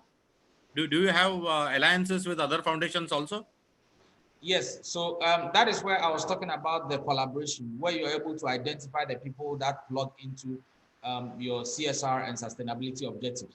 So we welcome other foundations and other NGOs to work with as well. As a matter of fact, I like to do partnerships more, because when you do that, you are able to be more accountable for your projects. So Vodafone Ghana Foundation embraces other foundations and other partnerships as well, so that we can drive the goals that we have for our CSR level. Perfect. Thanks, Reverend. Thank you for your valuable insights. Thank you very much. I hand over now to Anushri to continue the research presentations. Thank you, sir. Since we are running a little short of time, I request all the presenters to strictly adhere to the time frame that has been allotted. So moving to our next presentation, I invite Captain Sachin Sawant to take over and present on the topic compliances and violations of CSR in India. Okay, thank you, ma'am. Am I audible? Yes, sir, you're audible. Yeah, I'll just share the screen. Yeah. Is it visible, ma'am? Yes, sir, it's visible. Yes, good evening to everybody and a happy Teachers' Day. And with your permission, I'll start. My today's topic is corporate social responsibility audit in the context of India.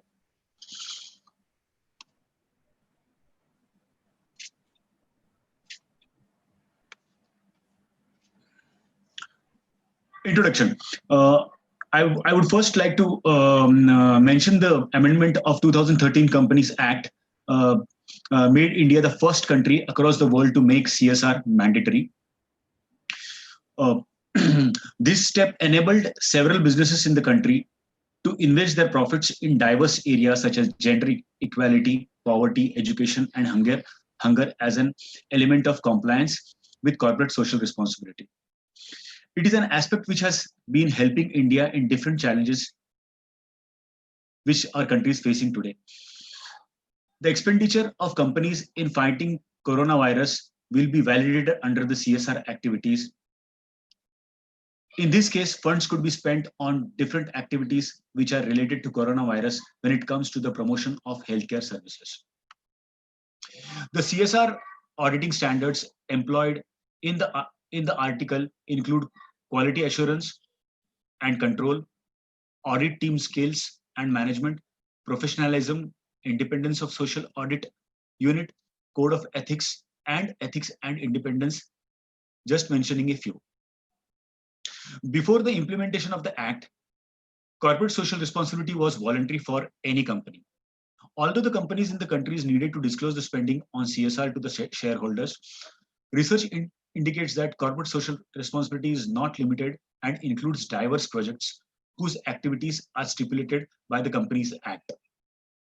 It is also inclusive of diverse projects which are taken by the board of company and as recommended by the committee of CSR, something which occurs when the activities over different items which are included in the Act. Here, I would also like to mention the CSR amendments under the 2019 Companies Amendment Act.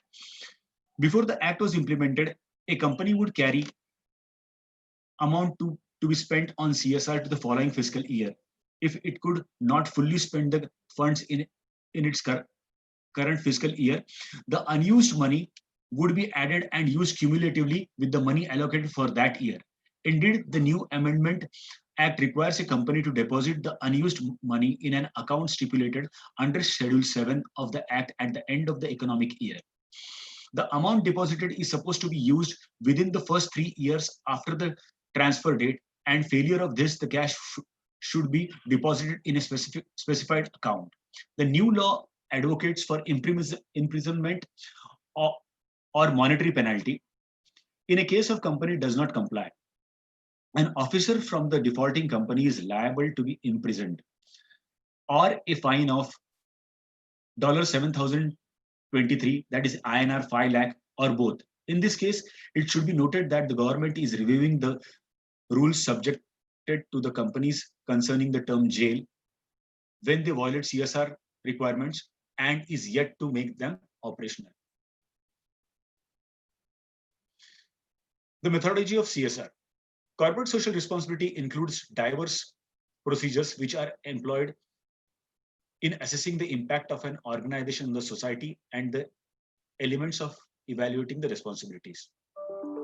Corporate social responsibility is supposed to be sustainable, and it should also involve the activities which can be upheld by an organization without a negative effect on the goals of the business.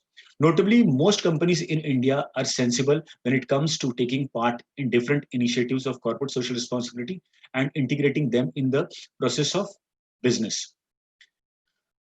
Most companies within the jurisdiction of India have specific teams and departments which are responsible for developing specific goals, strategies, and policies for the corporate social responsibility program, together with setting separate budgets which are important in supporting them. In most times, the programs are based on social beliefs and carefully aligned with the business domain of an organization. Corporate social responsibility trends in India. Corporate social responsibility spending in the country has significantly increased since the mandatory application of the CSR provisions.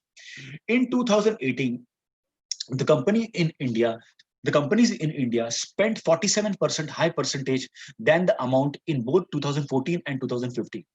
It is something which has led to the $1 billion contribution to diverse corporate social responsibility initiatives as stipulated by the survey.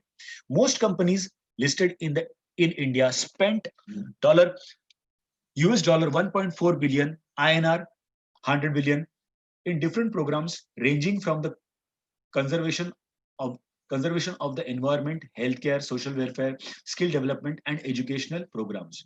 Notably, the relief funds spearheaded by the Prime Minister saw a 139% increase in the contribution by CSR responsibility in 2019. The education sector received maximum funding of 38% of the total. Rural development received the least funding, followed by the environmental sustainability, that is 12%, healthcare 25%. Some of the programs which received negligible spends include armed forces, sports, technology incubators. The compliance of CSR is estimated to improve and range between 97 to 98% by 2019-2020 fiscal year. This is a short graphical representation of CSR expenditure by Indian companies. Education is the highest, and war veterans and welfare funds and technology incubators are the lowest. This is also a graphical representation of companies who have spent actual spends in 14-15 and 16-17 fiscal years, and projected spends in 17-18, 18-19 fiscal years. The maximum which has been spent is by Reliance Industries, and they also have projected the maximum amount to be spent in the preceding years. I would like to give some examples of corporate social responsibility if you are national and if you are international. National, as we all know, Tata Group is a company, and it carries diverse CSR projects in most parts of India and outside, including programs of elevating poverty and community improvement projects. It employs self-help groups to engage empowerment activities to most women, rural community development, income generations, and most other social welfare programs. When it comes to education, the conglomerate offers endowment and scholarships for many institutions across the country. It also carries out programs on child education, creation of AIDS awareness, immunization. It has a cancer hospital also. The development of infrastructure and providing sports scholarships in cultural centers, sports academy, educational institutions, research centers, and in hospitals also. The next two companies are Ultratech Cement and Mahindra. I would like to skip Ultratech Cement because due to paucity of time, I would go on to Mahindra and Mahindra. Mahindra and Mahindra is an Indian automobile manufacturer. In 1954, this company started the CASI Mahindra Education Trust. It was followed by the 1969 Mahindra Foundation to promote education in India. It should be noted that this company focuses primarily on different educational programs to assist socially and economically disadvantaged communities. It also works on it also grants scholarships, health. It also works on the healthcare, livelihood training, disaster relief, and water conservation programs. Mahindra and Mahindra also runs diverse programs such as Nanhi Kali, and it focuses on girls' education. The next is an international example which I would like to project, that is of Google Incorporation. Google is the largest multinational company across the globe, specialized in cyberspace related services and products based in the US. This company is known to epitomize CSR like any other company, and it is ranked the first in the first position by the Reputation Institute in the global CSR. Since its inception, it has always given importance to social responsibility. Google Earth, Google Drive, Gmail, and Google Services Engine has always been making the life of many people easy. On top of this, Google data uses hubs which consume half of the amount of energy which is consumed by the other types of data hubs. It has been carbon neutral, on top of the fact that the company uses renewable energy. It maximizes possible extents. It should be noted that this company has diverted waste to 86% in its worldwide network away from the land masses, not forgetting to mention that 52% of the component used in the company are recycled. The next example is of Microsoft. The company has donated more than $1.2 billion worth of services and software in assisting non-profit organizations across the world to get the best and effective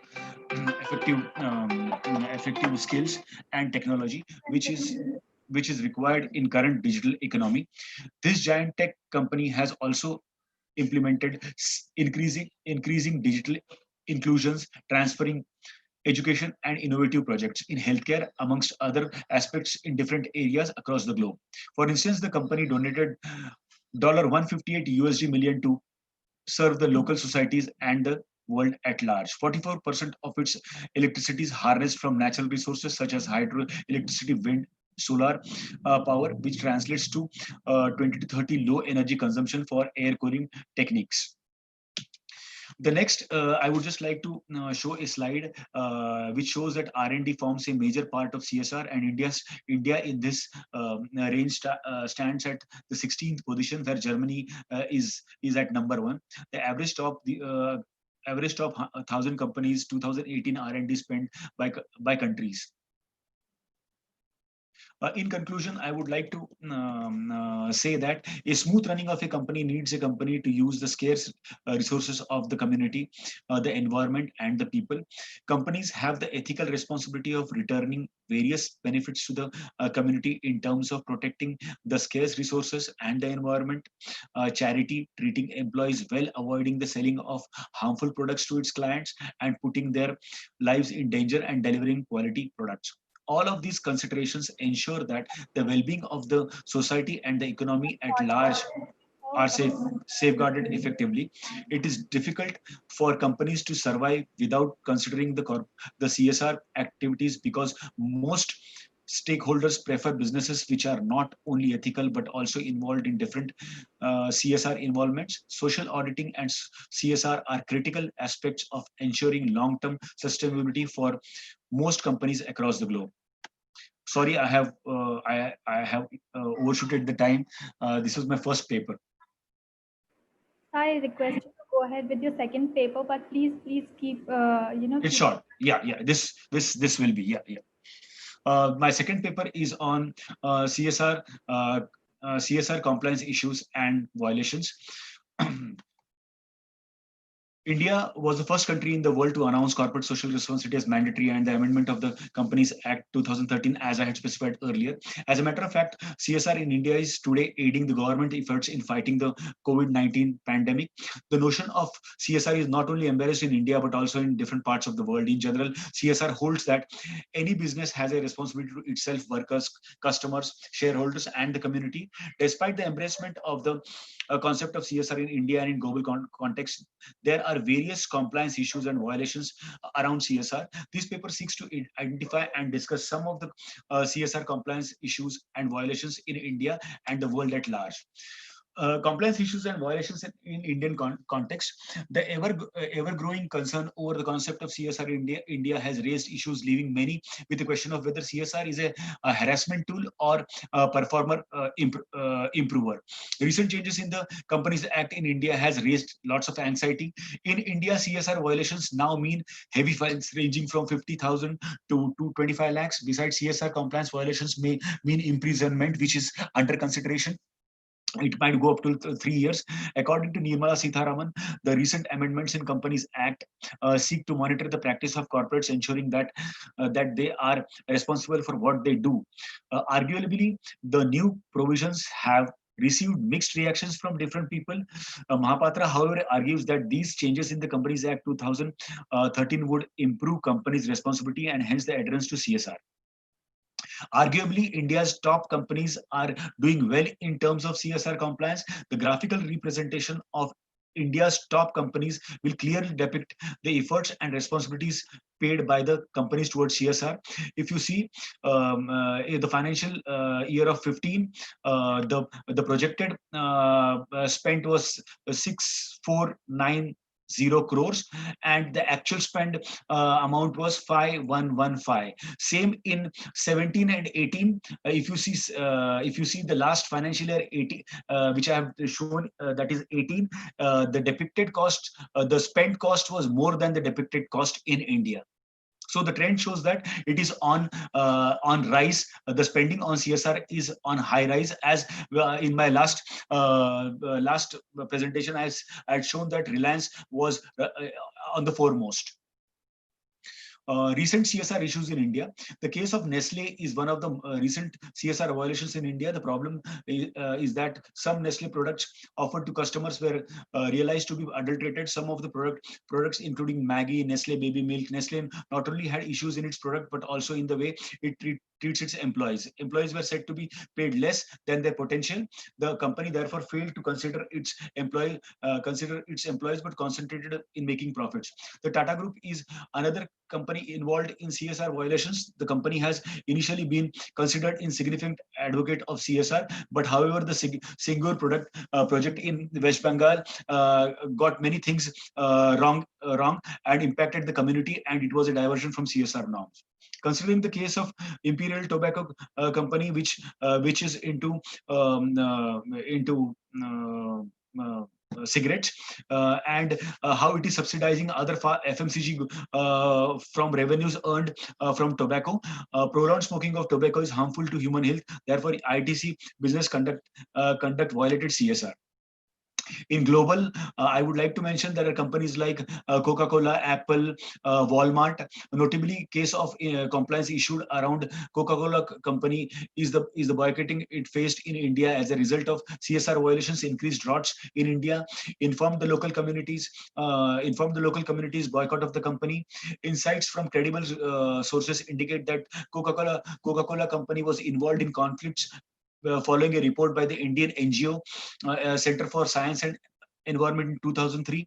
This issue was that some samples from Coca-Cola and PepsiCo beverages indicated presence of pesticides exceeding European standards. In 2010, Coca-Cola incurred heavy fines of $47 million following the water and soil pollution in Kerala, South India. For instance, in India, Coca-Cola was a drop in sales of about 40% 3 weeks after the CSA report of 2003. A global view on CSR compliances was that of Walmart. Walmart violated CSR norms in Bangladesh and had engaged children below between 10 to 14 for a very low salary of less than $50 per month. The children were making Walmart products for exports to Canada. CSR implementation barriers. Firstly, resource limitation is a big issue in CSR implementation, because normally finance, knowledge, human capital, and expertise are scarce. Arguably, CSR budgets in most companies are inadequate, and CSR is outcompleted by other higher written projects with a company. CSR compliance today is a big issue in companies, as majority of companies lack CSR departments. Secondly, lack of strategic vision is another challenge which hinders CSR compliances. Thirdly, a growing issue in CSR compliance is poor implementation in companies. Arguably, there is a need to incorporate CSR in its company vision, goals, and objectives. Finally, lack of willingness to pay for CSR is a barrier to CSR compliances. Majority of companies see CSR as an extra cost on production. This is the last slide, conclusion. In this paper, the description of the meaning of CSR has been presented and a discussion of the CSR compliance issues and violations discussed. Considering the Indian context, CSR has been reviewed through revision of the Companies Act of 2013. Lack of compliance with CSR in India can attract large fines as well as up to 3-year imprisonment, which is yet to be confirmed. Some of the multinational companies which have suffered the consequences of lack of compliance to CSR, including Coca-Cola, Walmart, and Apple. I think that compliance with CSR is more beneficial than bad. There is need for the whole world to impose heavy fines and imprisonment terms for companies which fail to comply with CSR. And thanks. I hope I am in time. Yes, sir. Thank you so much for your research insights. And moving on to the next, we have Dr. Sandeep Bhanot and his team ready to present on the topic adoption of sustainable strategies by pharmaceutical companies towards CSR during COVID-19 pandemic. I request Dr. Sandeep sir to please take over and present. Yeah. Thank you, Thank you Anushree. so much. Yeah. Yeah. Zeenat will be starting. Yeah. Thank you, sir. A very good day to everyone, respected dignitaries, faculty members, students, and organizers. Before beginning, I would like to thank all the organizers of this event for giving us this wonderful opportunity to present our research paper. I'll just share the screen.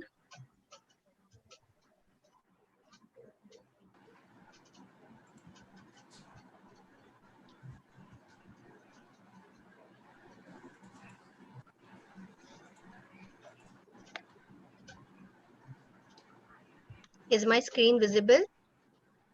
Yeah.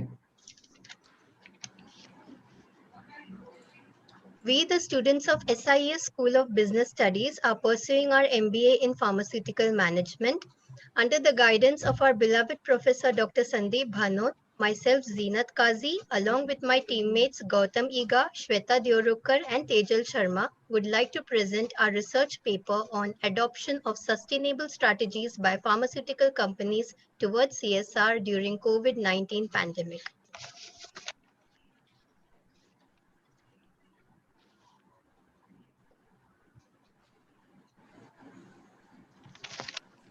Going forward, the Indian pharmaceutical industry is involved in the discovery, development, production, and marketing of pharmaceutical drugs for use as medications. The Indian pharma sector, being the third largest in the world, is an important component of the global healthcare infrastructure. The ongoing global COVID-19 pandemic, which has been caused by SARS-CoV-2, that is the Severe Acute Respiratory Syndrome Coronavirus 2, has created disruptions the world over. Pharma sector has been badly affected by the pandemic due to supply chains getting disrupted, coming to a grinding halt, raw material prices shooting up, factories shutting down, and shipping costs rocketing sky high in most countries.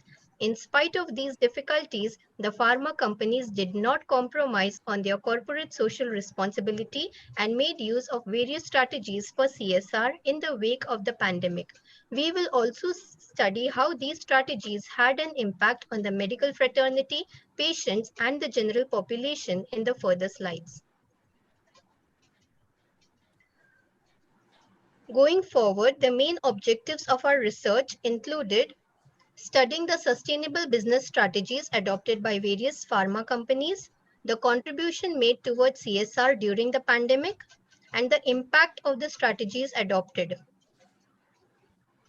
In view of the methodology, we mainly focused our research on secondary data. Our research was more of descriptive in nature, and we were not just restricted to Indian pharma companies, but also considered global pharma companies in our research. The next slide on findings will be taken by my colleague Tejal Sharma. Over to you, Tejal.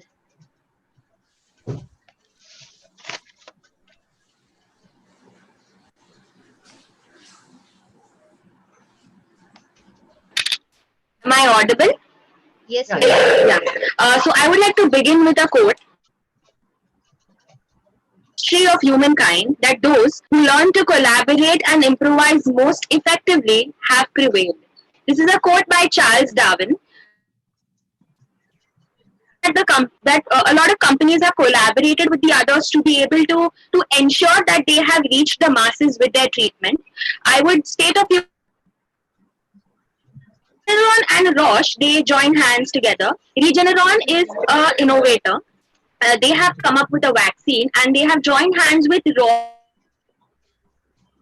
scale up the manufacturing of these vaccines so they can reach the masses. Regeneron will be manufacturing and supplying these vaccines in the US while Roche will be taking. The other example is to ensure the worldwide supply of the treatment. Gilead Sciences, who was the innovator behind Remdesivir, voluntary free licenses with the generic manufacturers in countries like India, Egypt, and Pakistan to ensure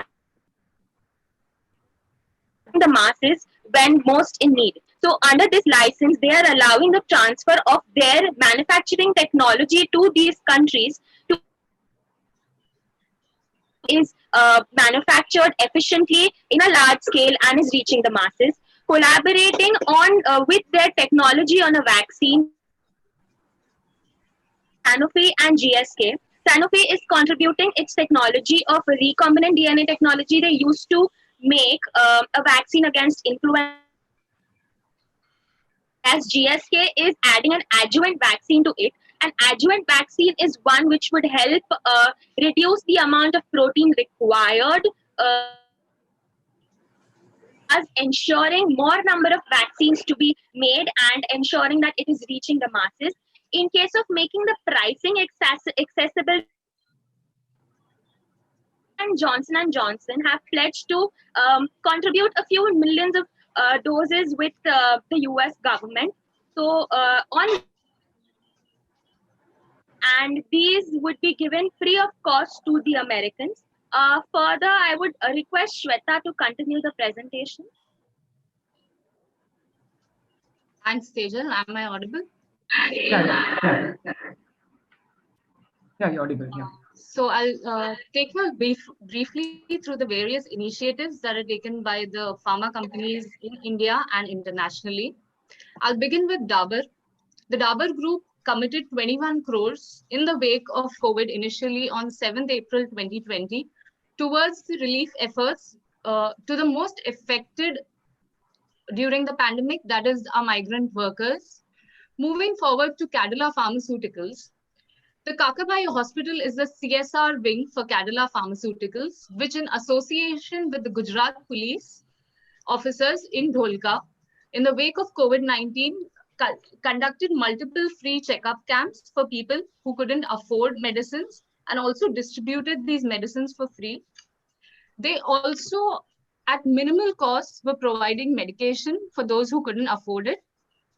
The CSR team also organized a self-help group for women so that they could make a livelihood for themselves out of embroidery techniques.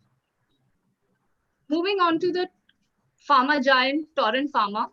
Torrent Pharma gave in total 100 crores, out of which 50 crores was put in the PM Care Fund.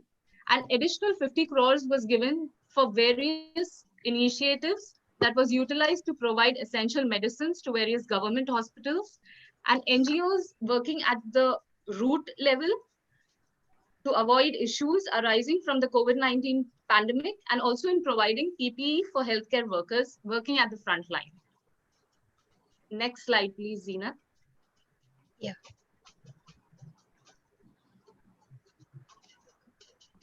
Moving on to Ajanta Pharma, they gave a total of 6 crore rupees in their CSR funding, out of which 2 crores was directly contributed to the PM Care Fund, and 4 crores were being spent on activities such as providing ventilators, thermal thermometers, sanitizers, and protective gears for the frontline workers in Maharashtra.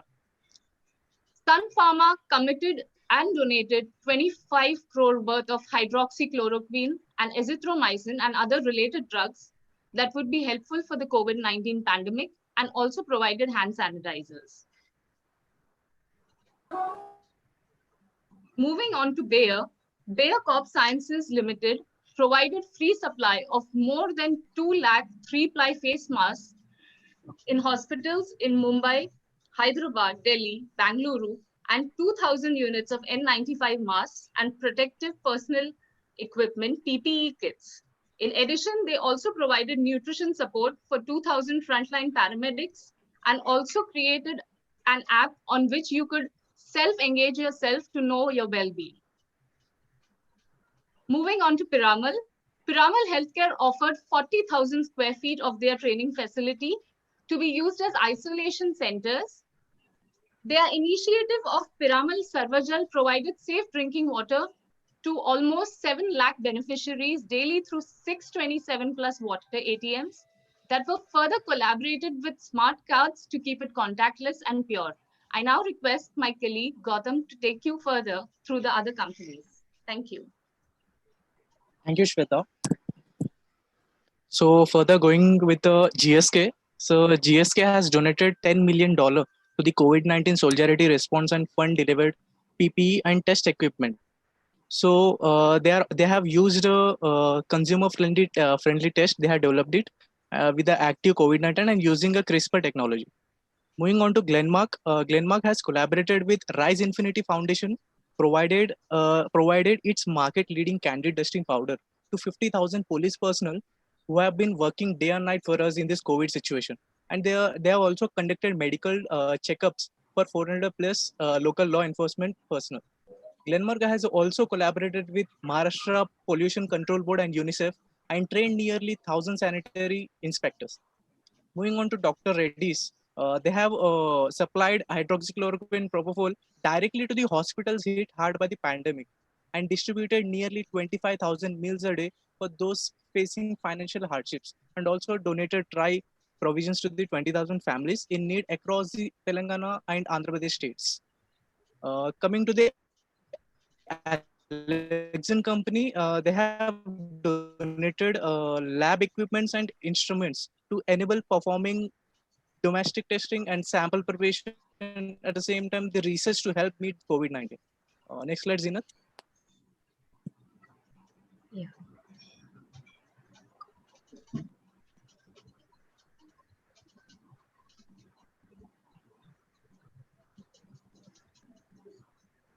Zinat, next slide. Yeah, I've already changed it. You can't see? Yeah. So going on to CIPLA, CIPLA has donated an INR 25 crores fund and also launched a toll-free helpline number to assist its patients, like to get the essential medicines also. And they have also took an initiative setting up a COVID-19 24/7 testing laboratory, which is a need of the hour in current times to test the number of people right now.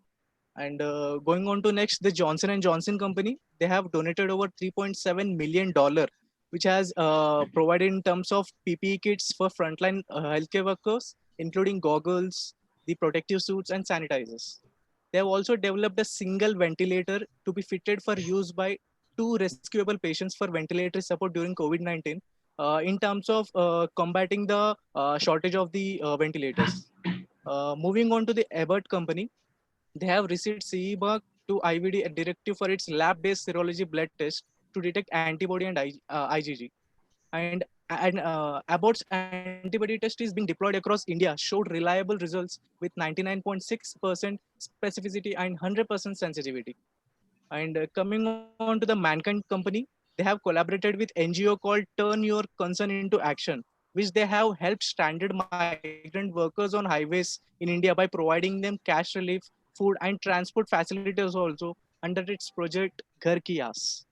So now I want to give further slides will be explained concluded by our Professor Sandeep Anot.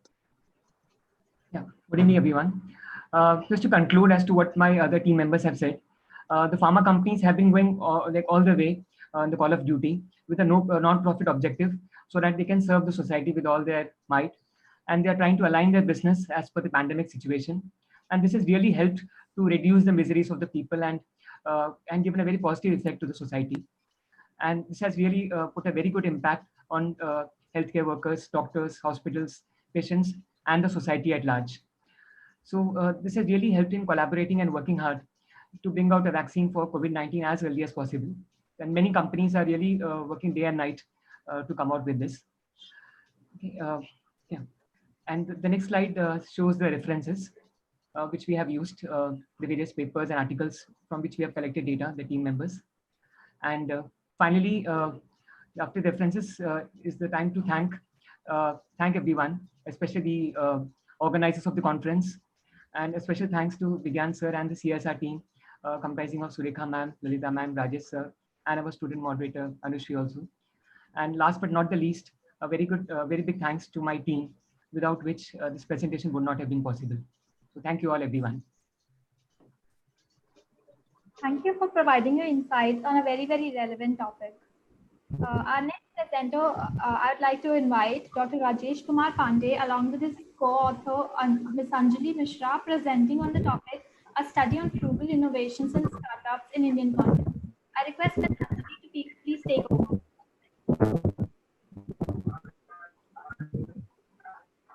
Again, exam का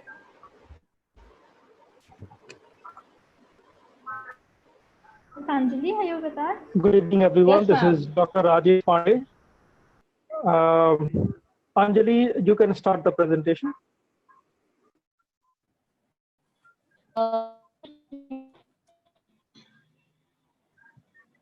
Hello. Yeah, Anjali, Hello. go on. Is it visible? Okay. Yeah, it's visible, Anjali. Good evening, everyone, and happy Teachers' Day to all. Okay. Good evening, everyone, and happy Teachers' Day to all. I am Anjali Mishra from SSR IMR. Today, I'm here for presenting a research paper under the guidance and co-author of my Dr. Rajesh Pandey. And the topic of research paper is a study on frugal innovation and startup in Indian context. Firstly, I'd like to introduce about my content of the presentation, that is, objective of the study, research methodology and process, introduction to the theme of the study, interview of the entrepreneurs, future of startup and post-COVID-19 indicator, and lastly, conclusion. Move further, objective of the study. First, to understand the essence of the frugal innovation industrial context, and to study the significance and the status of startups in Indian context while presenting the glimpse of post-COVID-19 phase pertaining to startup. Then here is a research methodology which we have used in our research paper. The research type which I used exploratory research, and data was collected through secondary data and primary data. And primary data is mainly collected through some selected entrepreneurs interview, something, and the references gathered through the study are based on overall entrepreneurship and reflect the learning from the study at larger rather than a specific region. This is the limitation of our study. And here is the research process which I have done in our research. Firstly, study theme identification, then literature review, then we just go through with the objective finalization and interview of the entrepreneurs, then recording the interference, then lastly we have draft our final paper and literature.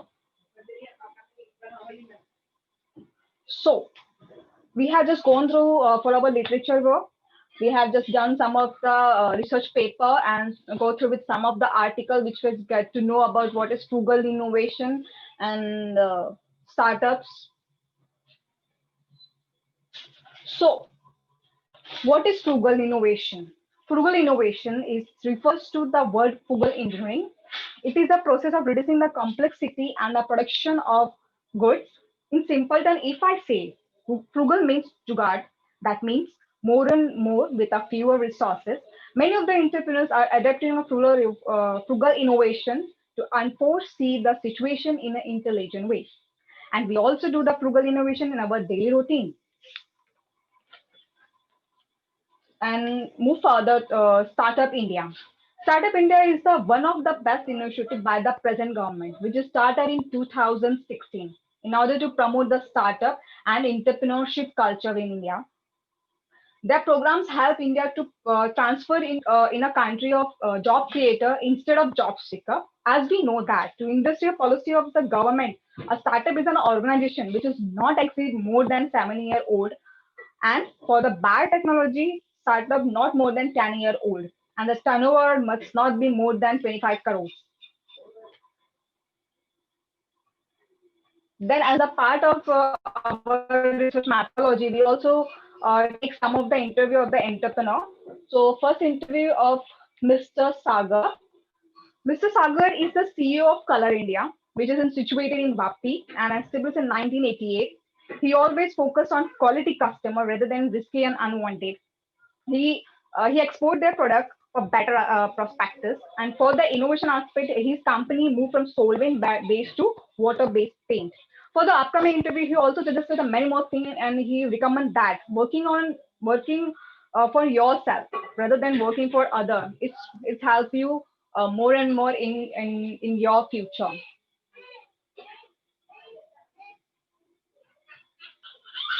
Next interview is HK Pant and Group. Mr. H.K. Pant is a CEO of H.K. Pant and Group, which is situated in Vapi and established in 1999.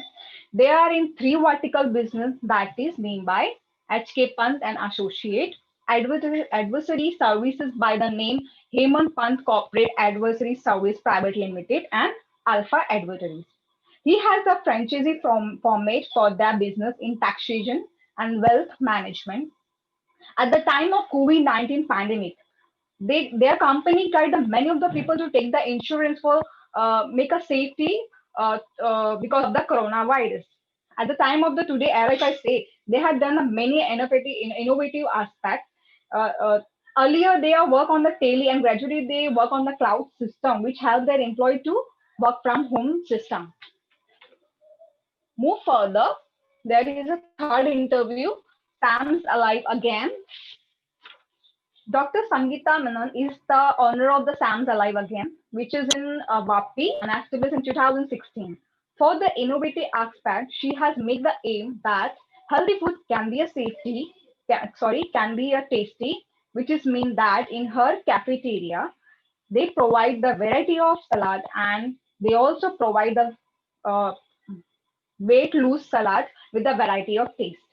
At the time of lockdown in today's pandemic situation, she has started a home delivery services with the safety and care.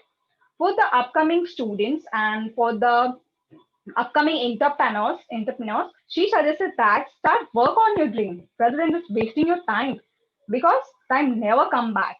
She just believed that. And move further for our next interview, Haxel Packaging Private Limited.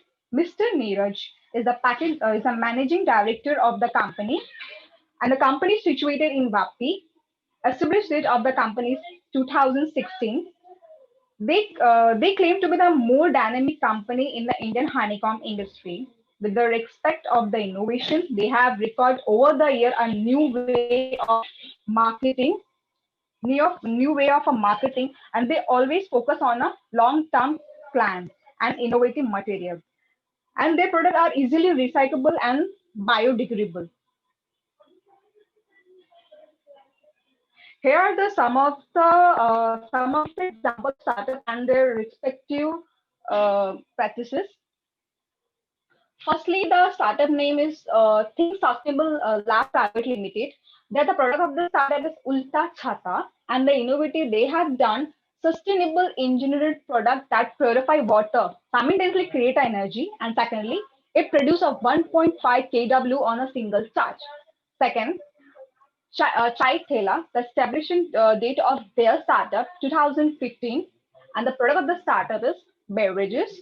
And the innovative they have done specialized tea with a multiple varieties and authentic and hygienic places.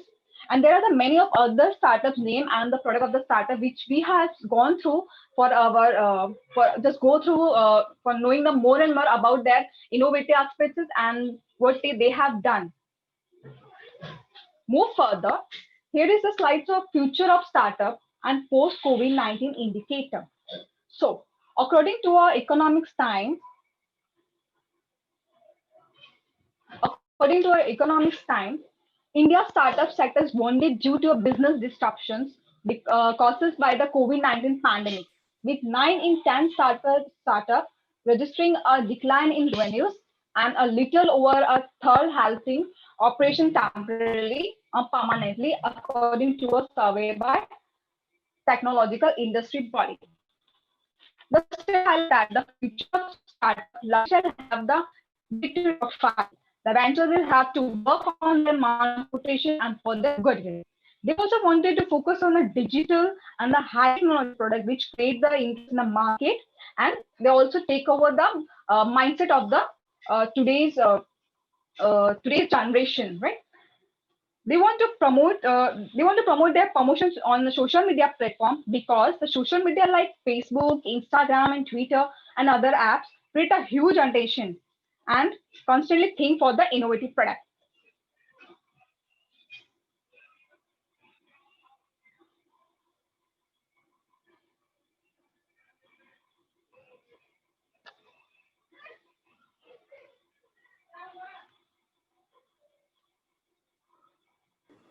I'm sorry.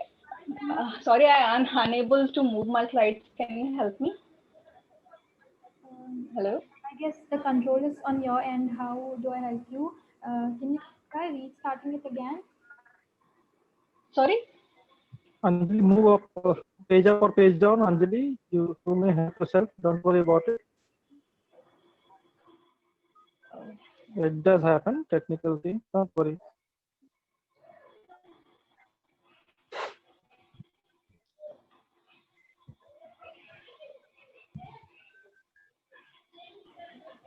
Do you want to continue? Yeah, Anjali, you're there. Yeah, ma'am, but Yeah. It's the last slide please help me conclusion. because Yeah. I Anjali, guess you are there. You are there. it would Very be good. great. It's coming. Okay, so can I proceed? Yes, please conclude it faster. Okay. At the last study conclude that the innovation have been the primary outlook for the entrepreneurs. Across the industry, the leading players are vouching on the innovative practices. And considering the present situation, if I say the global pandemic, the financial crisis is limited as of now. So commencing with a startup with reasonable investment, well, advisable. Ma'am, move further. Next slide, please. I do not have the control, ma'am. It's happening from your end. You've done a good job. It's final time. Yeah. Go ahead. Conclude it. So here is the references. Here is the references. We had just go through some of the articles, some of the website for referring our research paper, which help us to get more about the frugal innovation and startups. And a big thank you SIES School of Business, and thank you to all of the participants for patient listening, and thank you to my institute SSR IIMR to giving a big opportunity to give me a platform to present my research paper. Thank you so much. Thank you so much for providing an Thank you everyone. startup scenario of our country. I would like to request Apurva Shukla and his team to come up and present on the topic study, analysis, and development of strategies for setting up low-cost wind turbines in villages. Over to you, Apurva. Am I visible and audible? I guess you are. Yes, you are. Yeah.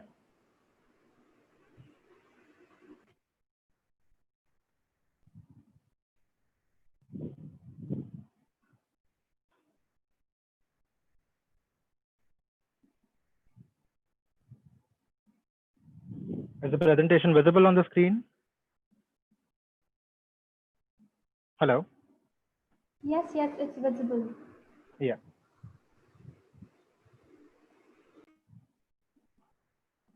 So, warm greetings, everyone. Before I jump onto the research part, I hope that everybody is safe and sound, and I wish all the health for the coming future.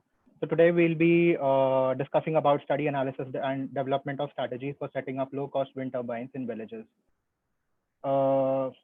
The team responsible for this project is on your screens. There are around 6 members in the team. So the points of discussion for today would be the introduction, the methodology, the results that we obtained. We'll try to explain the result with an example and the learnings and the conclusion of the whole project. So let's begin with the introduction part. So the first part that we're going to cover is the background. So while we started our research, we found out that even after 73 years of the Indian independence, most of the Indian villages still do not have access to electricity. As you can see on the screen, the statistics show that around 1,417 Indian villages out of 18,452 villages, which is around 7.3% of the total, they have 100% household connectivity, and about 31 million homes are still in the dark. And it's a huge number, to be very honest. And let's try to understand what government defines as a village getting electrified. Like if the power cables from the grid reach a transformer in each village, and 10% of the household as well as the public places such as schools and health centers are connected to the grid, the village is deemed to be electrified. But we are forgetting about the 90% of the population and the households. So while researching on the same path, we also found out about the potential of the wind energy in India. Today, wind energy stands at about 4th position in the total wind potential capacity, and but somehow it is not being able to utilize at its fullest.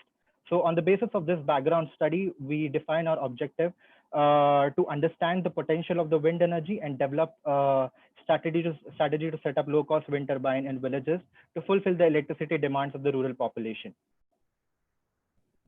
So the next part is methodology. I'd like to invite Jaya to take us further. Jaya?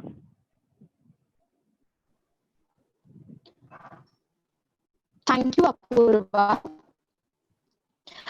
So the methodology runs in such a way. First point is defining research. This step is our primary baseline. Thorough secondary study is done in order to understand the entire energy sector in India. Second point is the data identification and the collection. In this step, we have narrowed down our study to the low-cost wind turbines and its feasibility in rural areas. Also, as we have came across many of the wind turbine modules, and we took the inspiration from it. Third point is discussion with the expert. As our project is basically running around which is applied to the villages. So we have taken an assistance from Mr. Subhash Shinde, who is a member of Shashwat Foundation, to understand the ground reality. Fourth is research on startups. Apart from the secondary study, we made an attempt to connect with the startups in order to understand the technical and the financial aspects in the same field. And the fifth point is data analysis. After the process of data collection, we analyzed the data and the irrelevant data was sorted out. The sixth step is the development of the strategies.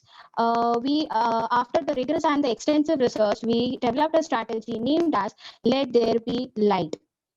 I would also like to show you the what all problems we faced while implementing the strategies as a whole.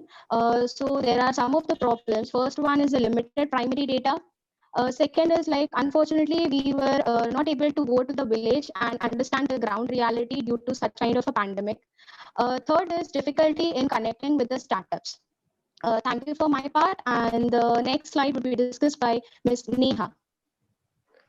Thank you, Jaya. Now let's talk about the results.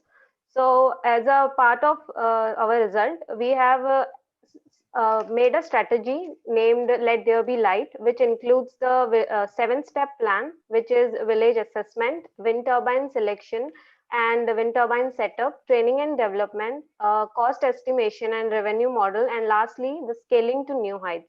So now let's try to understand this with the help of an example. We have taken Pankhanda village as an example. So now, as we all can see, this is the information which we got about the background of the village. It includes the population, number of households, and the various other information about the village. So the next, so the 7-step strategy goes like the first step is village assessment.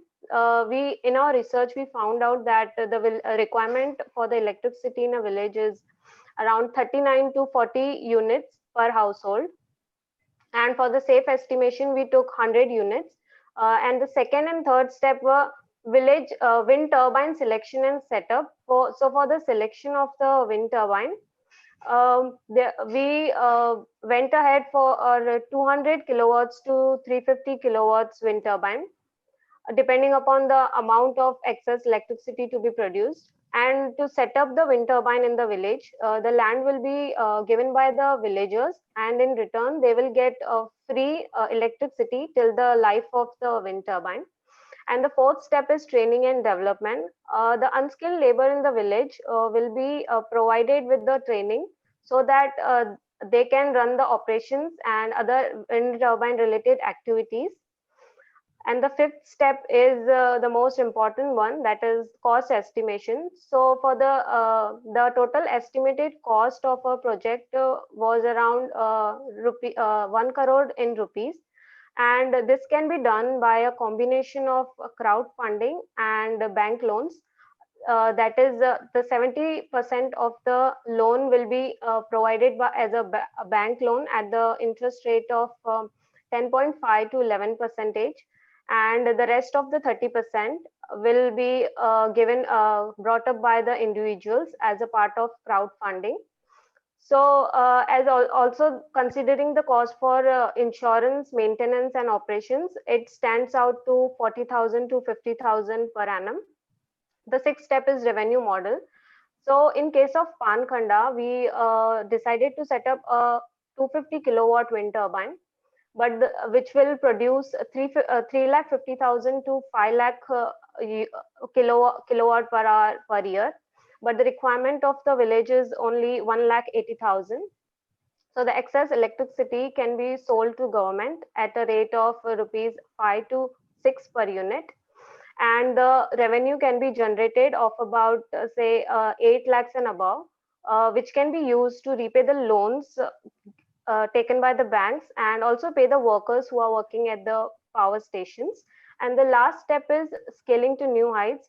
So once the aim of the project is achieved in the village, it can be applied to other villages. Thank you. That is my part. Now Rishabh will continue.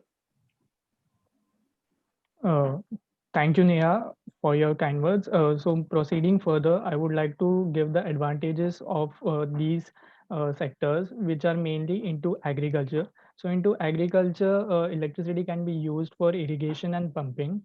Into healthcare of the sector, the electricity can be used for various equipments. In the dairy farming equipments, as well as electricity for cold storage can be used. For the security, like in rural areas of Pankhanda, there is a threat of wildlife, as well as there is no street light on the roads. So electricity can be used there. As well as in education, electricity is very much important. So these all sectors develop a great plan for our village research, which is Pankhanda. So finally, we would like to conclude that wind energy has the greatest potential, and conclusion of this can be learned as the greatest potential, as many greenhouse gases emit a large amount of carbon dioxide, but wind energy is the most sustainable as well as clean resource. There is also some factors to be taken into consideration, like the loan for the villages, as well as getting permission for the villages, the support for the new startup, as well as the government backup. So if we analyze these all factors, wind energy and wind turbines is a great selection for development of renewable energy. So that's it from our side. We thank SIES Institute of Management Studies for giving us this opportunity. Thank you so much, Apurv and team, for presenting on a topic of such social importance. Next up, we have Mr. Karthik Shetty and his team ready to present on the topic study, analysis and development of strategies for a solar powered village with CSR strategies.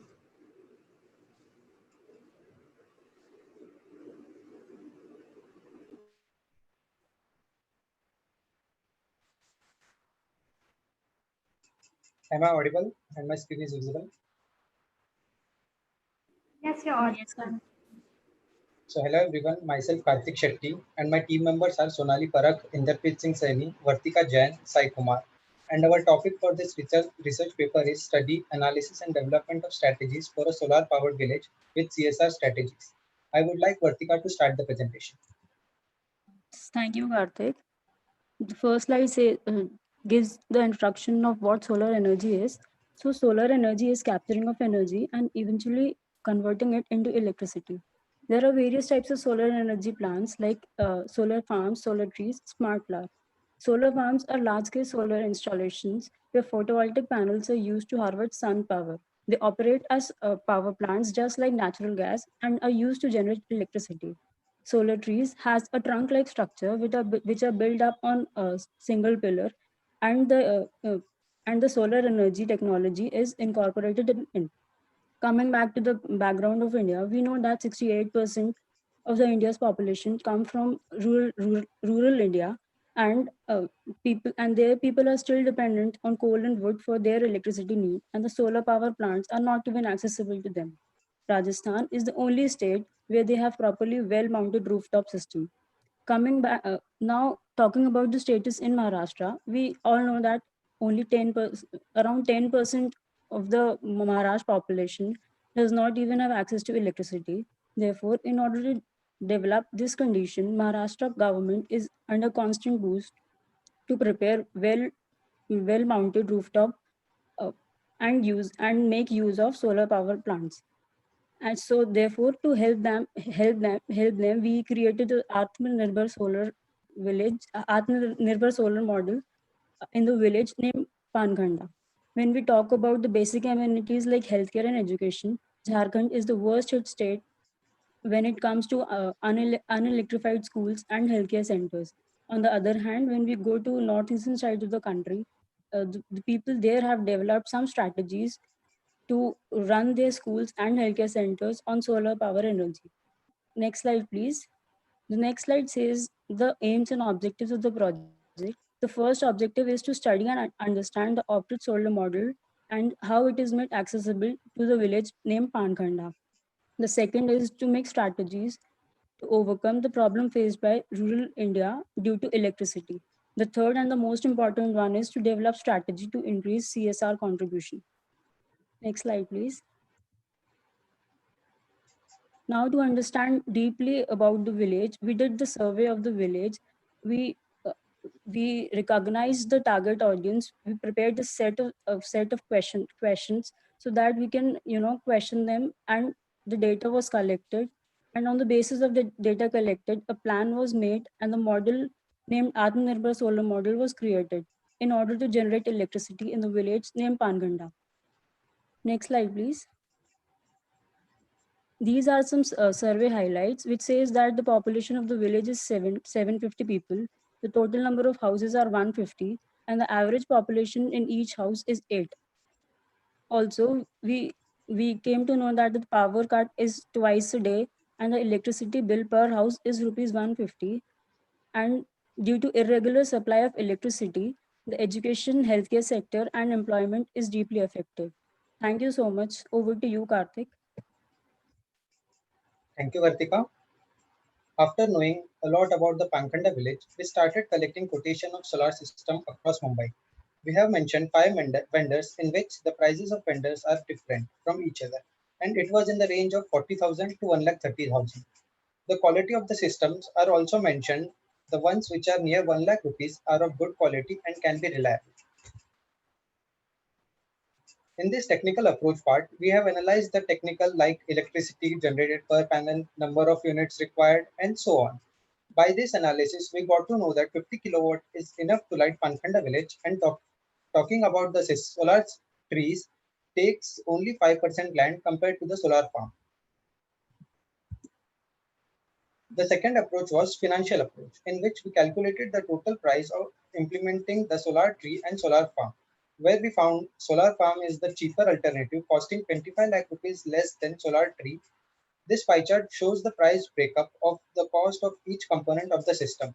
The solar battery is the most expensive part of the whole system, followed by solar panel. Our next part was implementation of the design model. Basically, we have made 4 models, 2 each of on-grid and off-grid. In the off-grid system, in the first model, the power is generated through the solar farm set at the right side. 1 kilowatt power is being shared between 4 houses. The generated power is being supplied to the inverter and stored in the battery.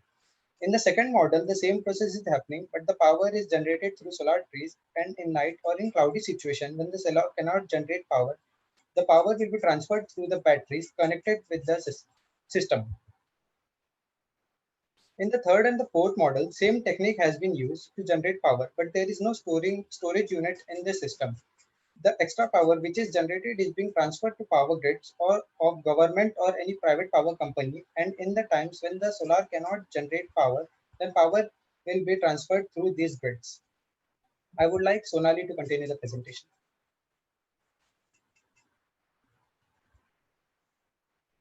Sonali, you are on mute. Good evening, all of you. I am Sonali. I will tell you about what is CSR. Corporate social responsibility means giving back to the society and providing social value. It is also called corporate citizenship. It is important to both company and consumer, and it also helps in raising morale in the workplace. It feels more connected to the world, to the company. In CSR in India, it is not a new concept. There are many companies who are serving to the society for a decades, like Tata, Aditya Birla, through donation and charity. CSR is governed by clause of 135 of Company Act 2013. The bill is called 2% bill. 2% in this, Government of India made compulsory for the large company spend at least 2% of the profit every year in CSR activities. The maximum CSR program and expenditure done in Maharashtra, followed by Kerala. In India, maximum CSR contribution is in education, health, and rural sector. According to survey done by KPMG, the expenditure done in education, health, and development is 34%, 24%, and 13% respectively. It has contributed more than 2,000 crores. Now I will tell you about the CSR benefits of CSR. Karthik, next slide. Karthik.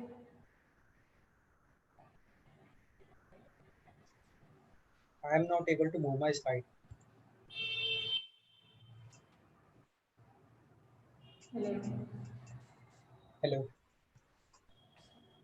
Yeah.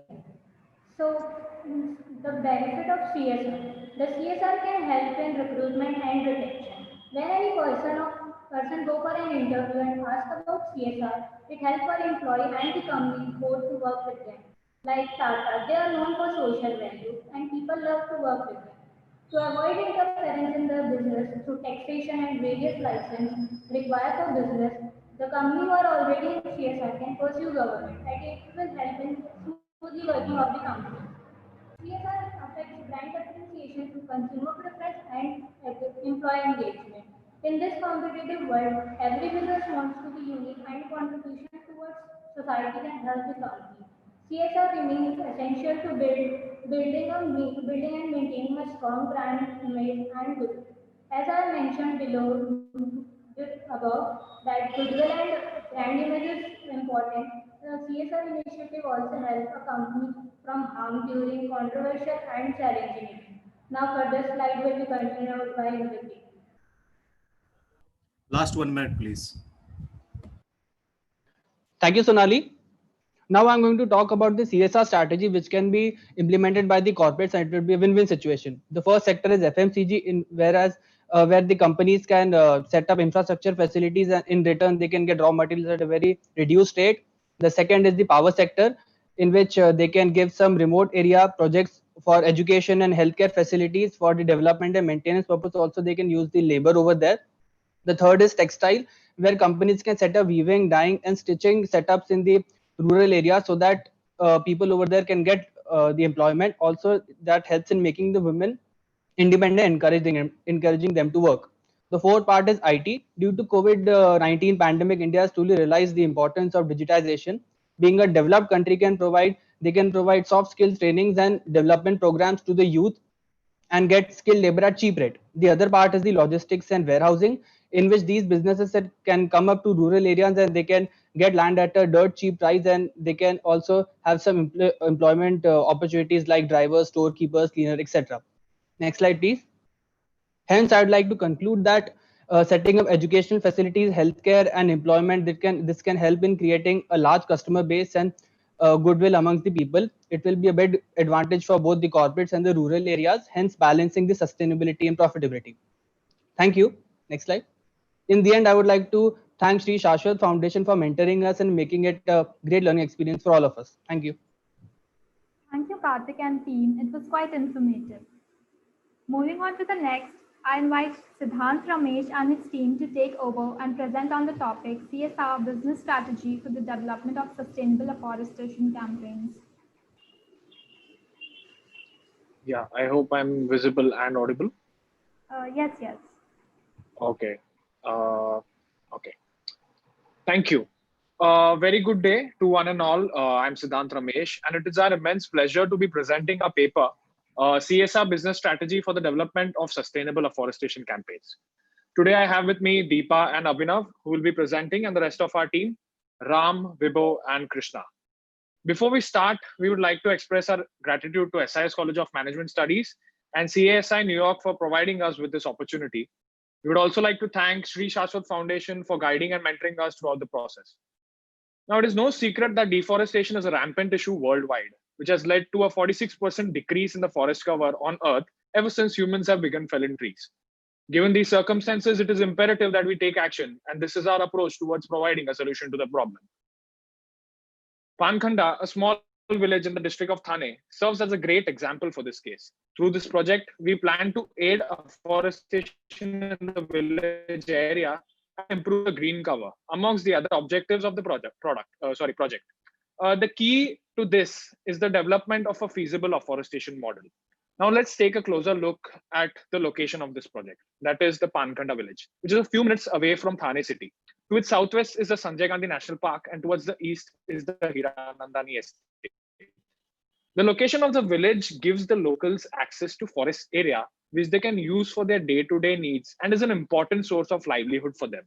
So now we'd like to take you through the contents of our project, right from the aims and objectives and the project stages to the projected budget and the conclusion of the project. Through the development of the VAS campaign, which is the main intent of this project, we hope to achieve all the goals set to ensure success, which brings us to the aims and objectives. Here we have attempted to cover all bases when it comes to fulfilling the prime goal of afforestation while ensuring the other objectives that come along, like the generation of employment and the conservation of natural resources. This brings us to the project stages. Our plan was to generate a case study on Pankhanda village in order to design an afforestation campaign. Hence, we reviewed 18 research papers on afforestation.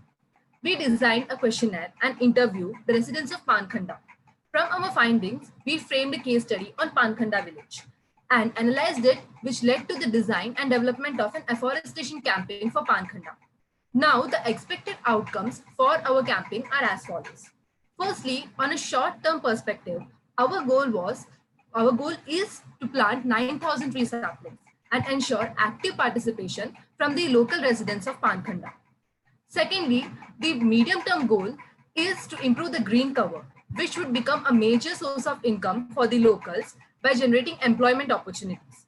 The third one is the long-term goal, which is to educate the villagers about the importance of maintaining ecological balance while planting trees for their own benefit. Let's go through our campaign. Our campaign name is Vrikshavalli Amma Soyari. So why Vrikshavalli Amma Soyari? It is a Marathi phrase which means trees are our family. We have kept the name in Marathi since the local people living in Pankhanda speak in Marathi and are more familiar with this language. Our slogan is, there is a future where there is nature. And in Marathi, it is said, Nisarga jithe, bhavishya tithe. Our project focuses on sustainable implementation of afforestation, wherein villages themselves would be able to take care of the trees planted in the future as well, even if any other organization is not going to support them. Now, let's see how we are planning to implement our campaign. Let's take a look at the implementation plan of the campaign. So here you can see the timeline of the implementation plan, which starts from the year 2020, and monitoring and evaluation will be conducted till the year 2023. As a part of the campaign in the year 2020, the campaign intends to support the planting of 9,000 saplings in the month of September over a period of 5 days. The first monitoring and evaluation will be conducted on the completion of 6 months of implementation of the campaign in the month of March 2021. This will be followed by the second yearly evaluation in March 2022 and third evaluation during March 2023. This will also mark the end of monitoring and evaluation assistance. So what exactly is monitoring and evaluation? It is a system we have devised to assess the progress and quality of work over a period of time in the village Pankhanda. Monitoring will be done by examining the survival and growth of saplings.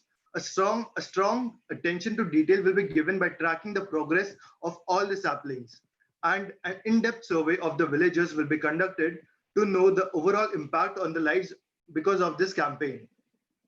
The projected budget for the campaign is a total of 7,65,000, from which a major contribution will be for the saplings, which accounts to 45% of the budget, that is 3,45,000 rupees, and 22% will be allocated for the labors required, 15% for the transportation of materials and resources, and 18% for other expenses, which will include refreshments, security, and advertisements for a campaign. Now to sum it up, let's highlight the key takeaways. The villagers have shown heavy reliance on nature and wildlife and also depend on forests for produce, which led it to become one of the important sources of livelihood. There is also a need for educational campaigns to educate the villagers and make them aware of the adverse effects of deforestation. There is also a need of revegetation and afforestation in order to retain the forest. With this, we would like to thank our faculty and everyone who have helped us in the journey. We have immense gratitude for each one of them. A big thanks to our college SysComs and CASI New York for providing us with this opportunity. Thank you for supporting a noble cause. I would like to wind up this presentation with a famous quote by Stacy Miller. The forest calls each and every one of us. Only a certain few hear the call. Thank you. Thank you so much, Siddhant and team. It was very informative. Moving on to the next presentation, I would like to invite Jaideep and his team to present on the topic sustainable CSR business strategies for online healthcare services for Pankhara. I'm sorry for the pronunciation.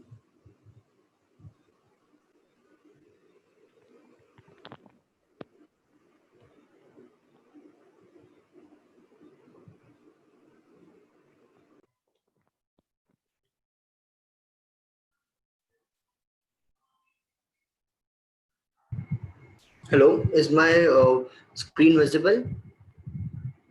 Yes, Harsh. Okay. Just a minute.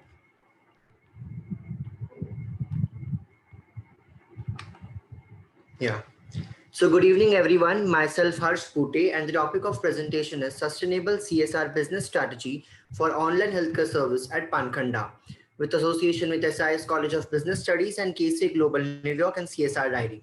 So before that, I will introduce my team members, and along with me and myself, Pavitra, Shubham, Kajal, Abhishek, and Jaideep Narayankar.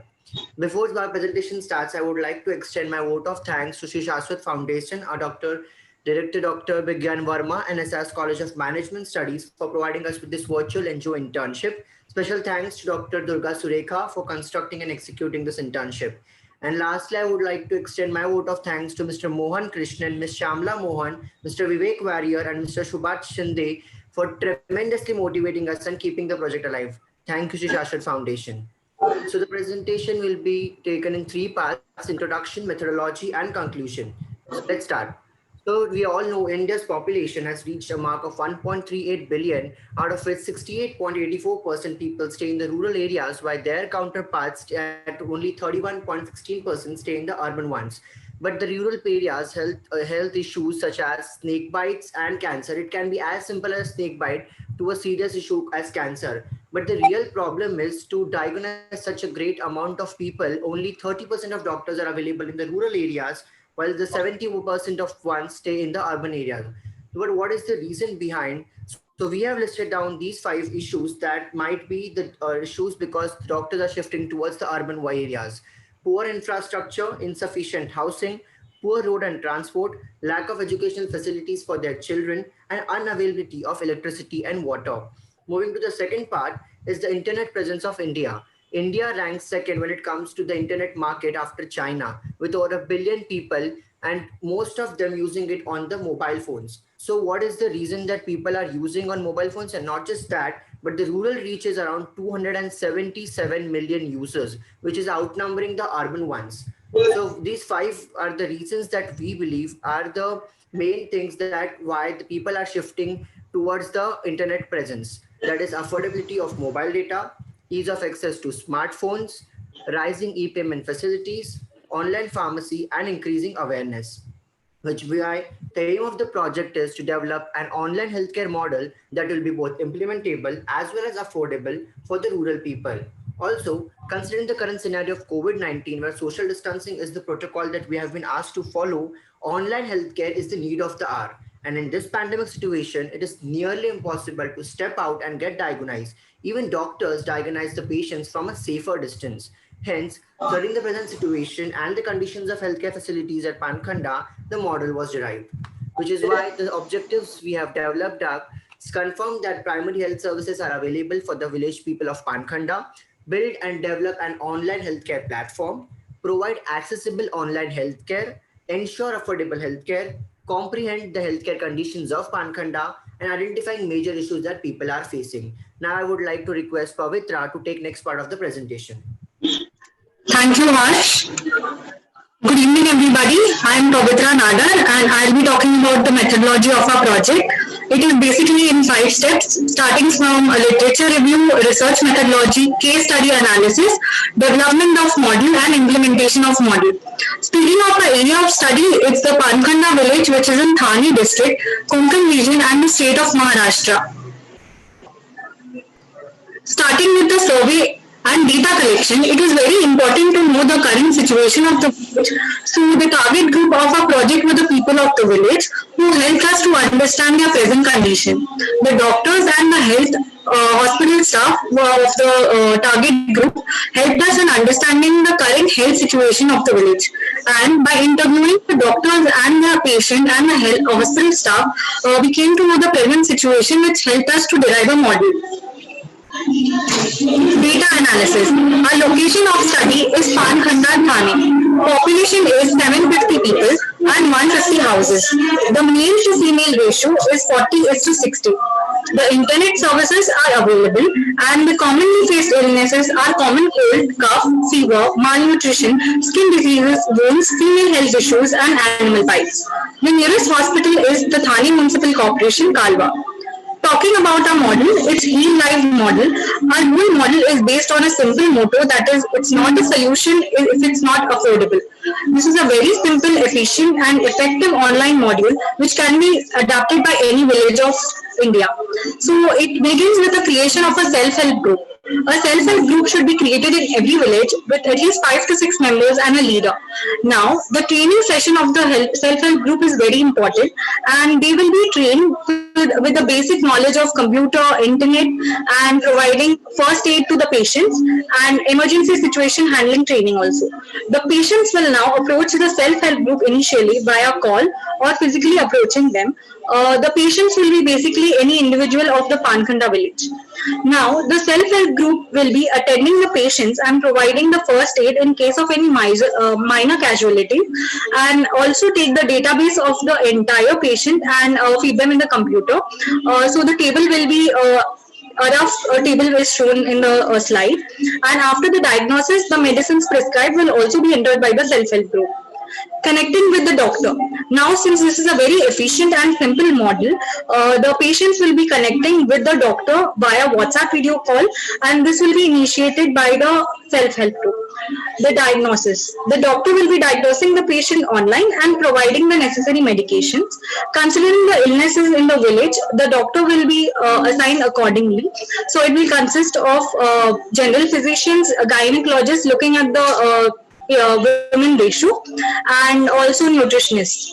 Also, in case of any emergency, the whole model will shift, and the emergency situation, the person will be given first aid and also will be taken to the nearest hospital. The follow up is a very important step in the whole model, as it will easily track the patient's history. And in case of any emergency, the whole data can be transferred to the hospital as well. Major stakeholders. Now, in this model, our major stakeholders is Shri Shaswat Foundation, the pharma companies and doctors, the self-help group, patients, and the villagers of Pankhanda. Cost estimation.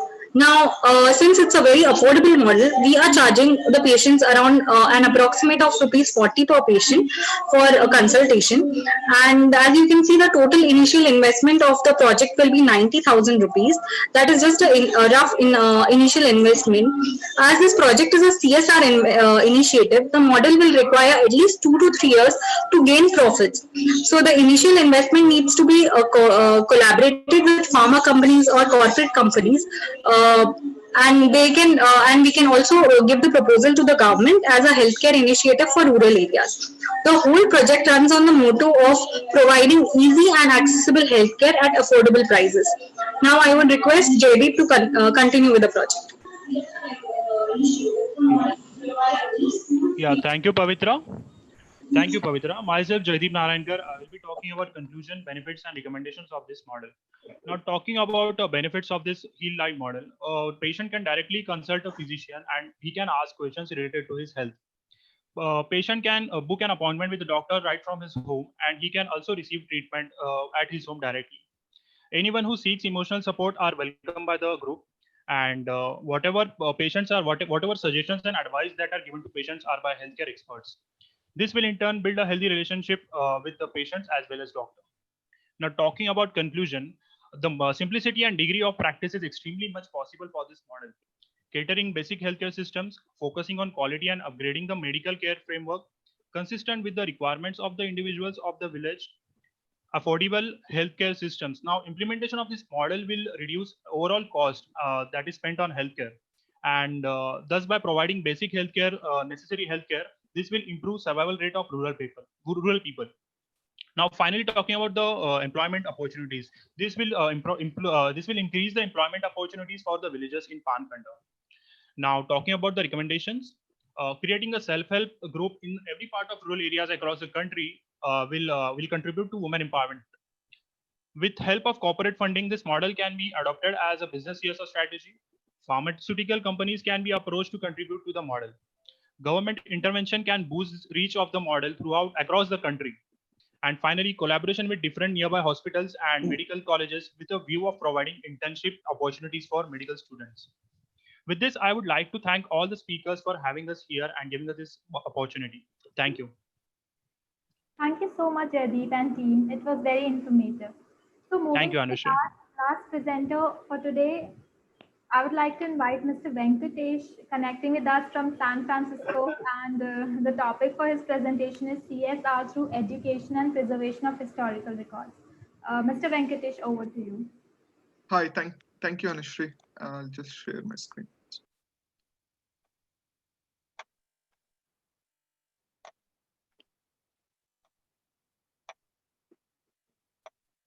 Hi everyone, a very good evening, and this is Venkatesh. I work at Ancestry.com as a senior software engineer, and my topic for presentation is CSR through education and preservation of historical records. So Ancestry at a glance, Ancestry.com has been in business for about 4 decades now, and it's a global leader in family history and consumer genomics. We harness information found in family trees added by people, and then we also reach out to various organizations for historical records.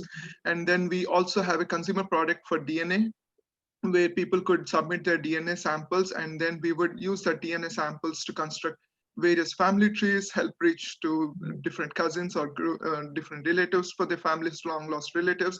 And then we also have a product for ethnicity and health using DNA products. So using DNA, we predict which region of the world you have come from if you're in America, and then what is the health conditions, that what are the different health impacts that you could have based on your DNA information. So Ancestry has all these products based on the historical records and DNA. We have about 27 billion records added to site over past 2 decades, and about 2 million records get added each day to our website. And we have been seeing record growth in last 5 years. Ancestry DNA has about 18 million people records in its database, and then it also has a new product, Ancestry Health, that has been just launched last year, that predicts a lot of health related issues based on your DNA, the predictions of the diabetes and cancer, etc., for people, all based on our data science, etc., on the DNA information. So that's Ancestry in a glance.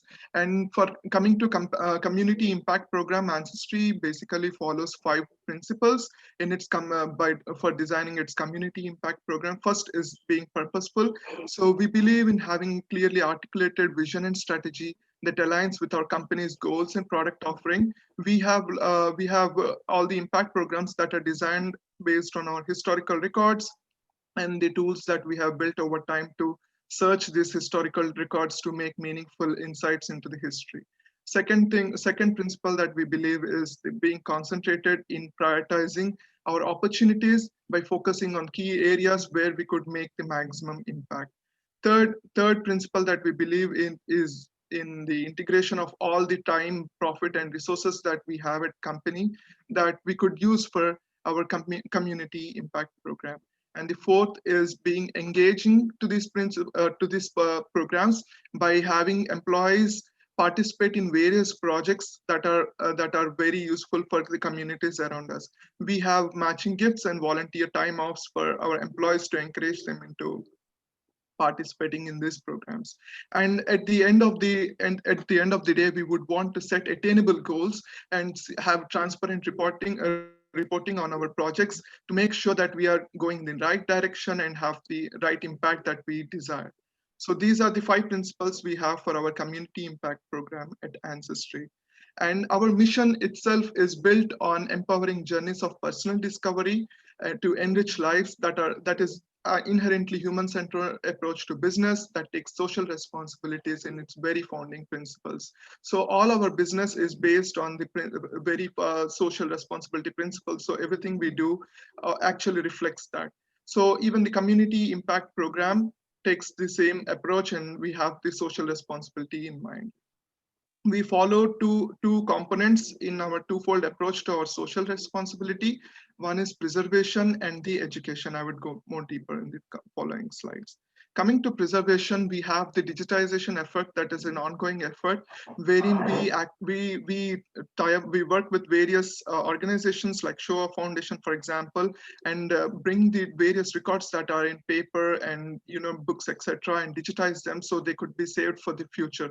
So this way we help save at-risk history that might be lost to different events and elements in nature. So we provide digitized access to billions of records and offers free access to many records related to important events like Holocaust and Armenian genocide, etc., that are very important. We have various survivor stories that we maintain and provide access to the people. So these are all freely available at Ancestry. Always remember web page wherein you could find all these records and survivor events of this history. And then Ancestry also participates in World Archives project, wherein it's a volunteer project wherein all the volunteers from the world would help build this historical records, build searchable record indexes using the technology that Ancestry has built over time. And active contributors to this project receive free access to the original images and project databases. These could be helpful in connecting the people to their past and also work on future projects of the history.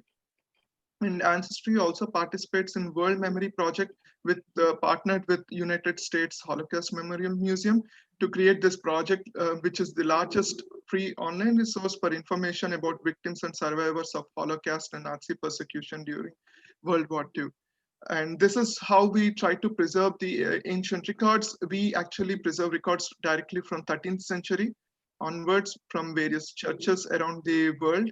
And we store them in our digitized databases for free access for certain groups.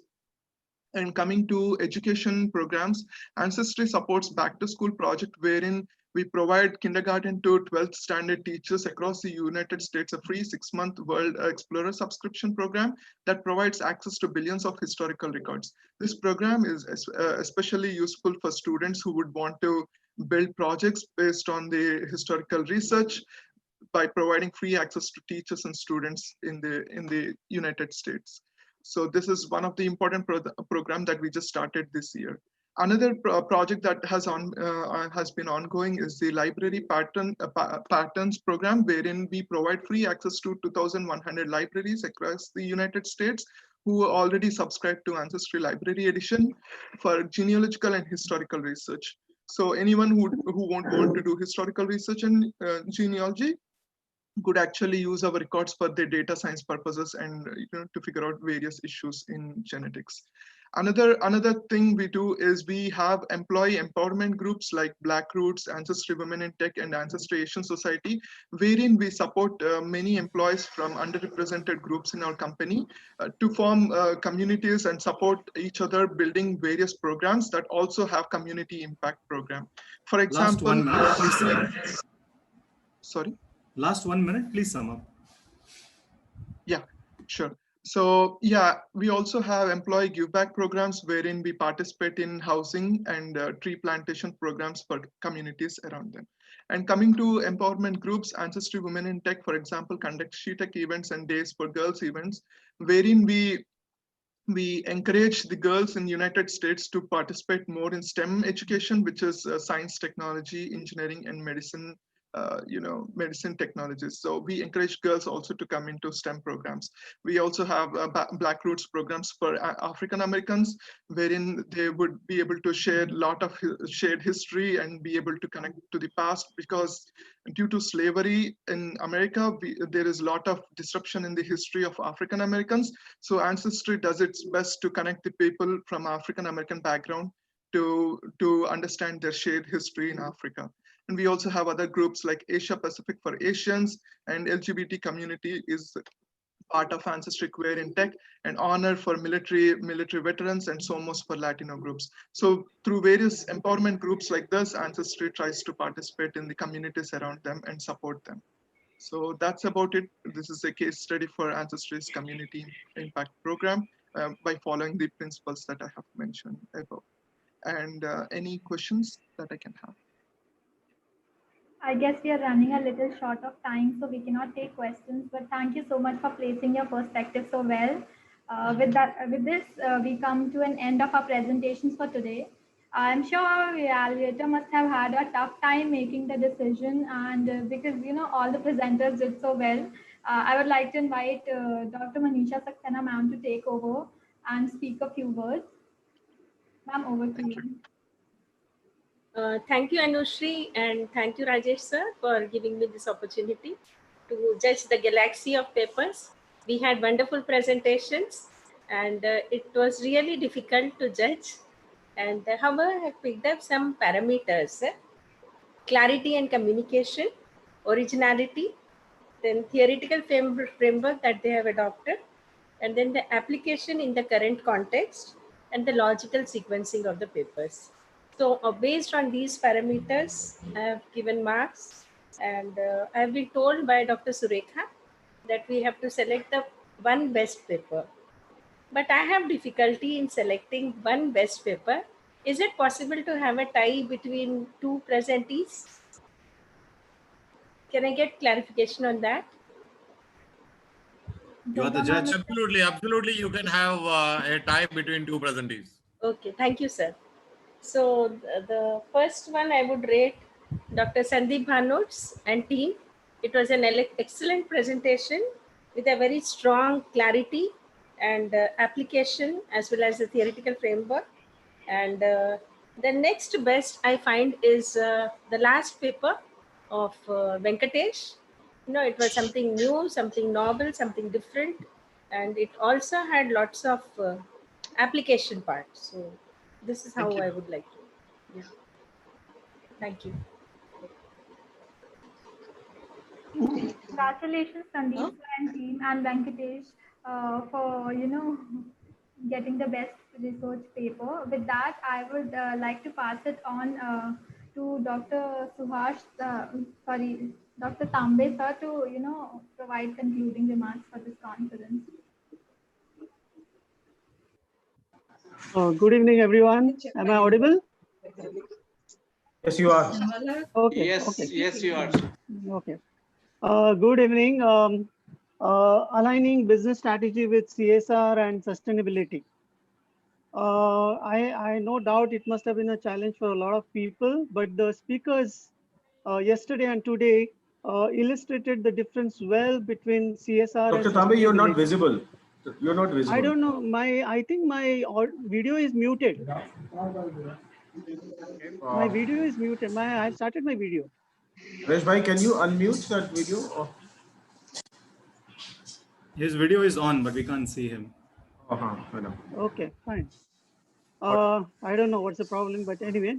So the thing is that business strategy and drawing a distinction between CSR and sustainability is one of the highlights of this conference. And Alpa yesterday beautifully described the difference and how you can use business strategy to target different groups. She also spoke about the triple bottom line and how this triple bottom line can be used to distinguish between these two kind of activities. We had Christoph Klein describing exclusion as a business strategy to encourage CSR and sustainability. He spoke about excluding businesses dealing with tobacco or nuclear energy or weapons or oil or fracking. He also described how they use this strategy to exclude countries from business. Very excellent point. We had Mr. Rodney from Zimbabwe stressing on the need to build resilience in business, and nowhere has no time has this been amply demonstrated as in today's conditions. COVID-19 definitely has affected businesses all over, and only those businesses which were resilient enough or which were agile enough have managed to at least sustain this pandemic. Okay. Today we had Patrick Lund, and he adequately described the complexities of CSR and sustainability. Okay, he also described how in Sweden GDP went up despite the manufacturing jobs going out. And actually, but I have a point here is that, and at least it was true around 10 to 12 years ago, that many of the Western countries were dumping their electronic good waste in Africa. So obviously, there is a need to address this kind of situation at a global level rather than looking at a regional perspective only. But he also spoke about selective acquisitions and how due diligence needs to be practiced. At the same time, he spoke that how certain times non-compliant suppliers may be also included in the business strategy. He also talked about the local laws and regulations playing a role. Okay. And then we had a whole lot of, okay. So the thing is that, and then we started with Francis, and an interesting point he made was that there was an intergenerational difference in the perception of CSR, and how younger crowds would more prefer to buy products of a company perceived to have good CSR presence rather than the older generation. And actually, this brings a very valid point, which a lot of us probably, I think even the Mitesh or Paresh or even Dr. Verma must have heard of this. We have not inherited the planet from our ancestors. We have borrowed it from our children. And this is the core point of sustainability, that we must remember that we need to preserve this planet for our future generations. And it also means that good sustainability also means good future value. That's all I have to put across, and then over to you, Paresh, now.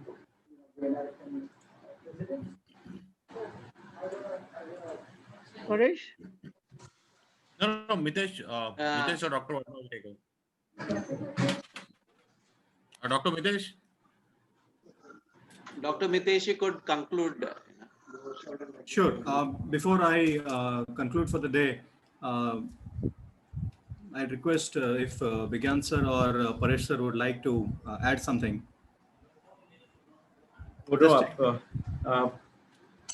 Mitesh, Dr. Mitesh, I'd already given the feedback to you yesterday, is that, and I did miss today's first presentation of Patrick. But my first reaction was that it was a wonderful platform of extremely seasoned professionals from the line, the topic of our discussion. Each one of them have covered, as Dr. Tambe rightly said, a variety of issues based on absolute experience of theirs, and I also was amazed by the kind of diversity which exists in the entire world, because we had people from almost 7-8 countries and all, and the kind of work which has been going on. And I felt good that India is not too far behind. In fact, in many areas, we are doing extremely well, and probably far better than many other nations as such, right? And so it's only when you listen to the perspectives or listen to the talk from these experts and all, you really get an idea as to where do we stand. And it was a wonderful platform for our faculty members, our students to get sensitized with the need for the corporate social responsibility and the need to align it with the strategy. Otherwise, it just becomes a good, fashionable lexicon in the business world as such, which we don't really want it on. And as I said, I missed Patrick, but I connected with almost each one of them on LinkedIn.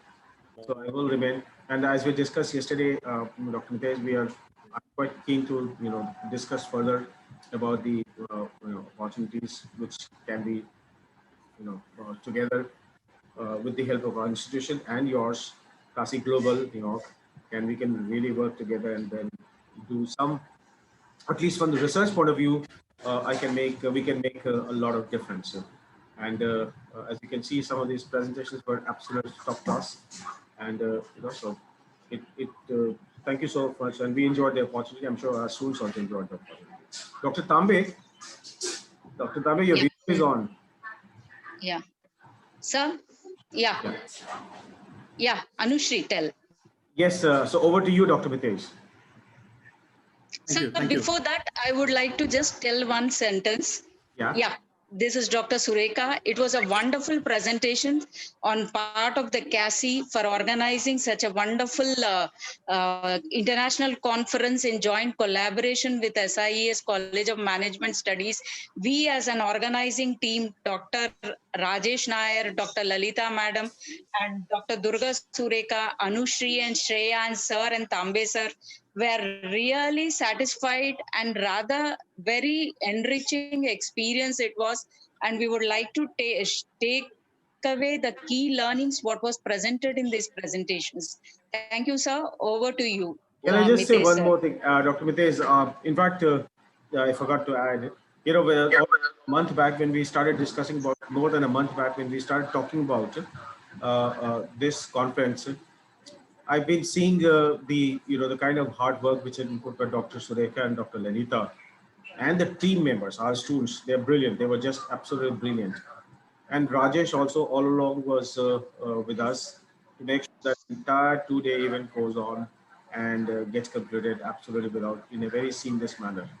So I take this opportunity to thank Dr. Durga, Dr. Lalita, Dr. Rajesh, and the entire JIG, our real force of SysComs, our students and all who made it possible. Thank you so much, sir. Thank you. Thank you. Yes, sir. Would you like to add a few words? No, I'm very happy. It was a good session. The 2 days were very nice. Great speakers, great lineup. And, while everybody worked very hard, I am especially thankful to Patrick. He's one of the most patient speakers, patient participant. So, Patrick, thank you very much for being with us. We learned a lot. So that's about it. Over to you, Rajesh and Mitesh, for the closing, the last lines. I would like to take this opportunity, to thank CASI Global, both Dr. Paresh and Dr. Mitesh for arranging such wonderful speakers. It was great, and especially organizing team, as Durga ma'am was saying, Durga ma'am, Lalita ma'am, and with all the support from Dr. Bigyan Verma. It was a great conference, and we had such great presentations. It was lovely to be a part with CASI, and I hope that we can work wonders in this partnership and have many such conferences in future. Over to you, Dr. Mitesh. Thank you very much. Thank you everyone for the valuable support. Thank you. Thank you. Good evening, everyone. It's a great pleasure and an honor to be giving the concluding remarks for this two-day international conference on CSR and sustainability, where the main theme was aligning business strategy with CSR and sustainability. And I take this opportunity to thank all the speakers, our research scholars for the day, our judge for the day, and the entire team at SIES College of Management, Bigyan sir, Director SIES College of Management Studies, and Paresh sir, board member, CASI Global New York. Thank you so much for making this happen. This event is very special for CASI Global New York, and I'll tell you why. Few years back, CASI started a movement which was called CASI Knowledge Series. And in a very short period of time, CASI conducted more than 1,000 such conferences where we got international speakers. And what we tried to do is we tried to bridge the knowledge gap between the industry and the students. So that is what we did. And in a very short period of time, we were able to have more than 1,000 of such conferences. And the main reason is this particular month, this conference, 4th and 5th of September 2020, marks a real special month for CASI New York. Why? Because we have more than 100 such amazing speakers from around the world lined up in this month itself. More than 80% of the speakers are from out of India. So this month is a very special, this proves a very strong season for the Knowledge at CASI series. So that is the reason why this month is very special to us. And post 2020 September, we will reach out to all the speakers again, and we will have a networking session for all the speakers, more than 100 of them. And with that being said, I personally would like to thank Alpa Atani, Rodney Damba, Francis Xavier Joe, Christoph Klein, Heli Bang Jurgensen, Patrick Lund, Reverend Amaris Nana Burbee, and I personally missed listening to Kudakwashe Mujeka, one of our speakers who could not join us today. He's the founding member of United Nations Council for Indigenous People. He couldn't join us today. I really missed listening to him today. I was looking forward to it. And as was rightly said that, yes, we are the trustee of this planet, and the planet does not belong to us. So we need to ask ourselves a simple question, that what are we leaving behind for the next generations to come? That's a very important question that we need to ask ourselves on a daily basis. And CSR and sustainability is not charity. Organizations should not look at CSR and sustainability as charity work. Only then in such times they will understand that the business strategy should be aligned with the CSR and sustainability strategy, and more so that CSR and sustainability strategy should also be aligned to the business strategy. So that is really very important. With that having said, I once again thank each and every speakers, our audience, lovely audience for the day, and I welcome each one of you to CASI New York family. Thank you so much. Thank you, Mitesh, Dr. Mitesh, and thank you, Patrick, for being here all along. Yeah, and Patrick, please let me know if I have to pay a royalty, because I'll be using the drawing that your nephew had made, your niece had made. So I'll really be using it. Thank you very much, everybody. I will let her know. It was a good one. Thanks, Patrick. Thank you. Dr. Mitesh, sir. Like if you want we can have a small note on this entire today even, huh? Something which we can capture and publish also. Sure thing. So we'll talk it separately. Let's take that. All right. All right. Thank you so much. Thank you, Paresh. Thank you. Thank you. Dr. Mitesh. Thank you. Thank you, everyone. And Patrick. Bye. Take care. Thank you, Bye-bye. everyone, for the wonderful opportunity. Thanks a Dr. lot. Lalita, Dr. Sudekha. Thank you, sir. Thank Thank you. you. Thank you all.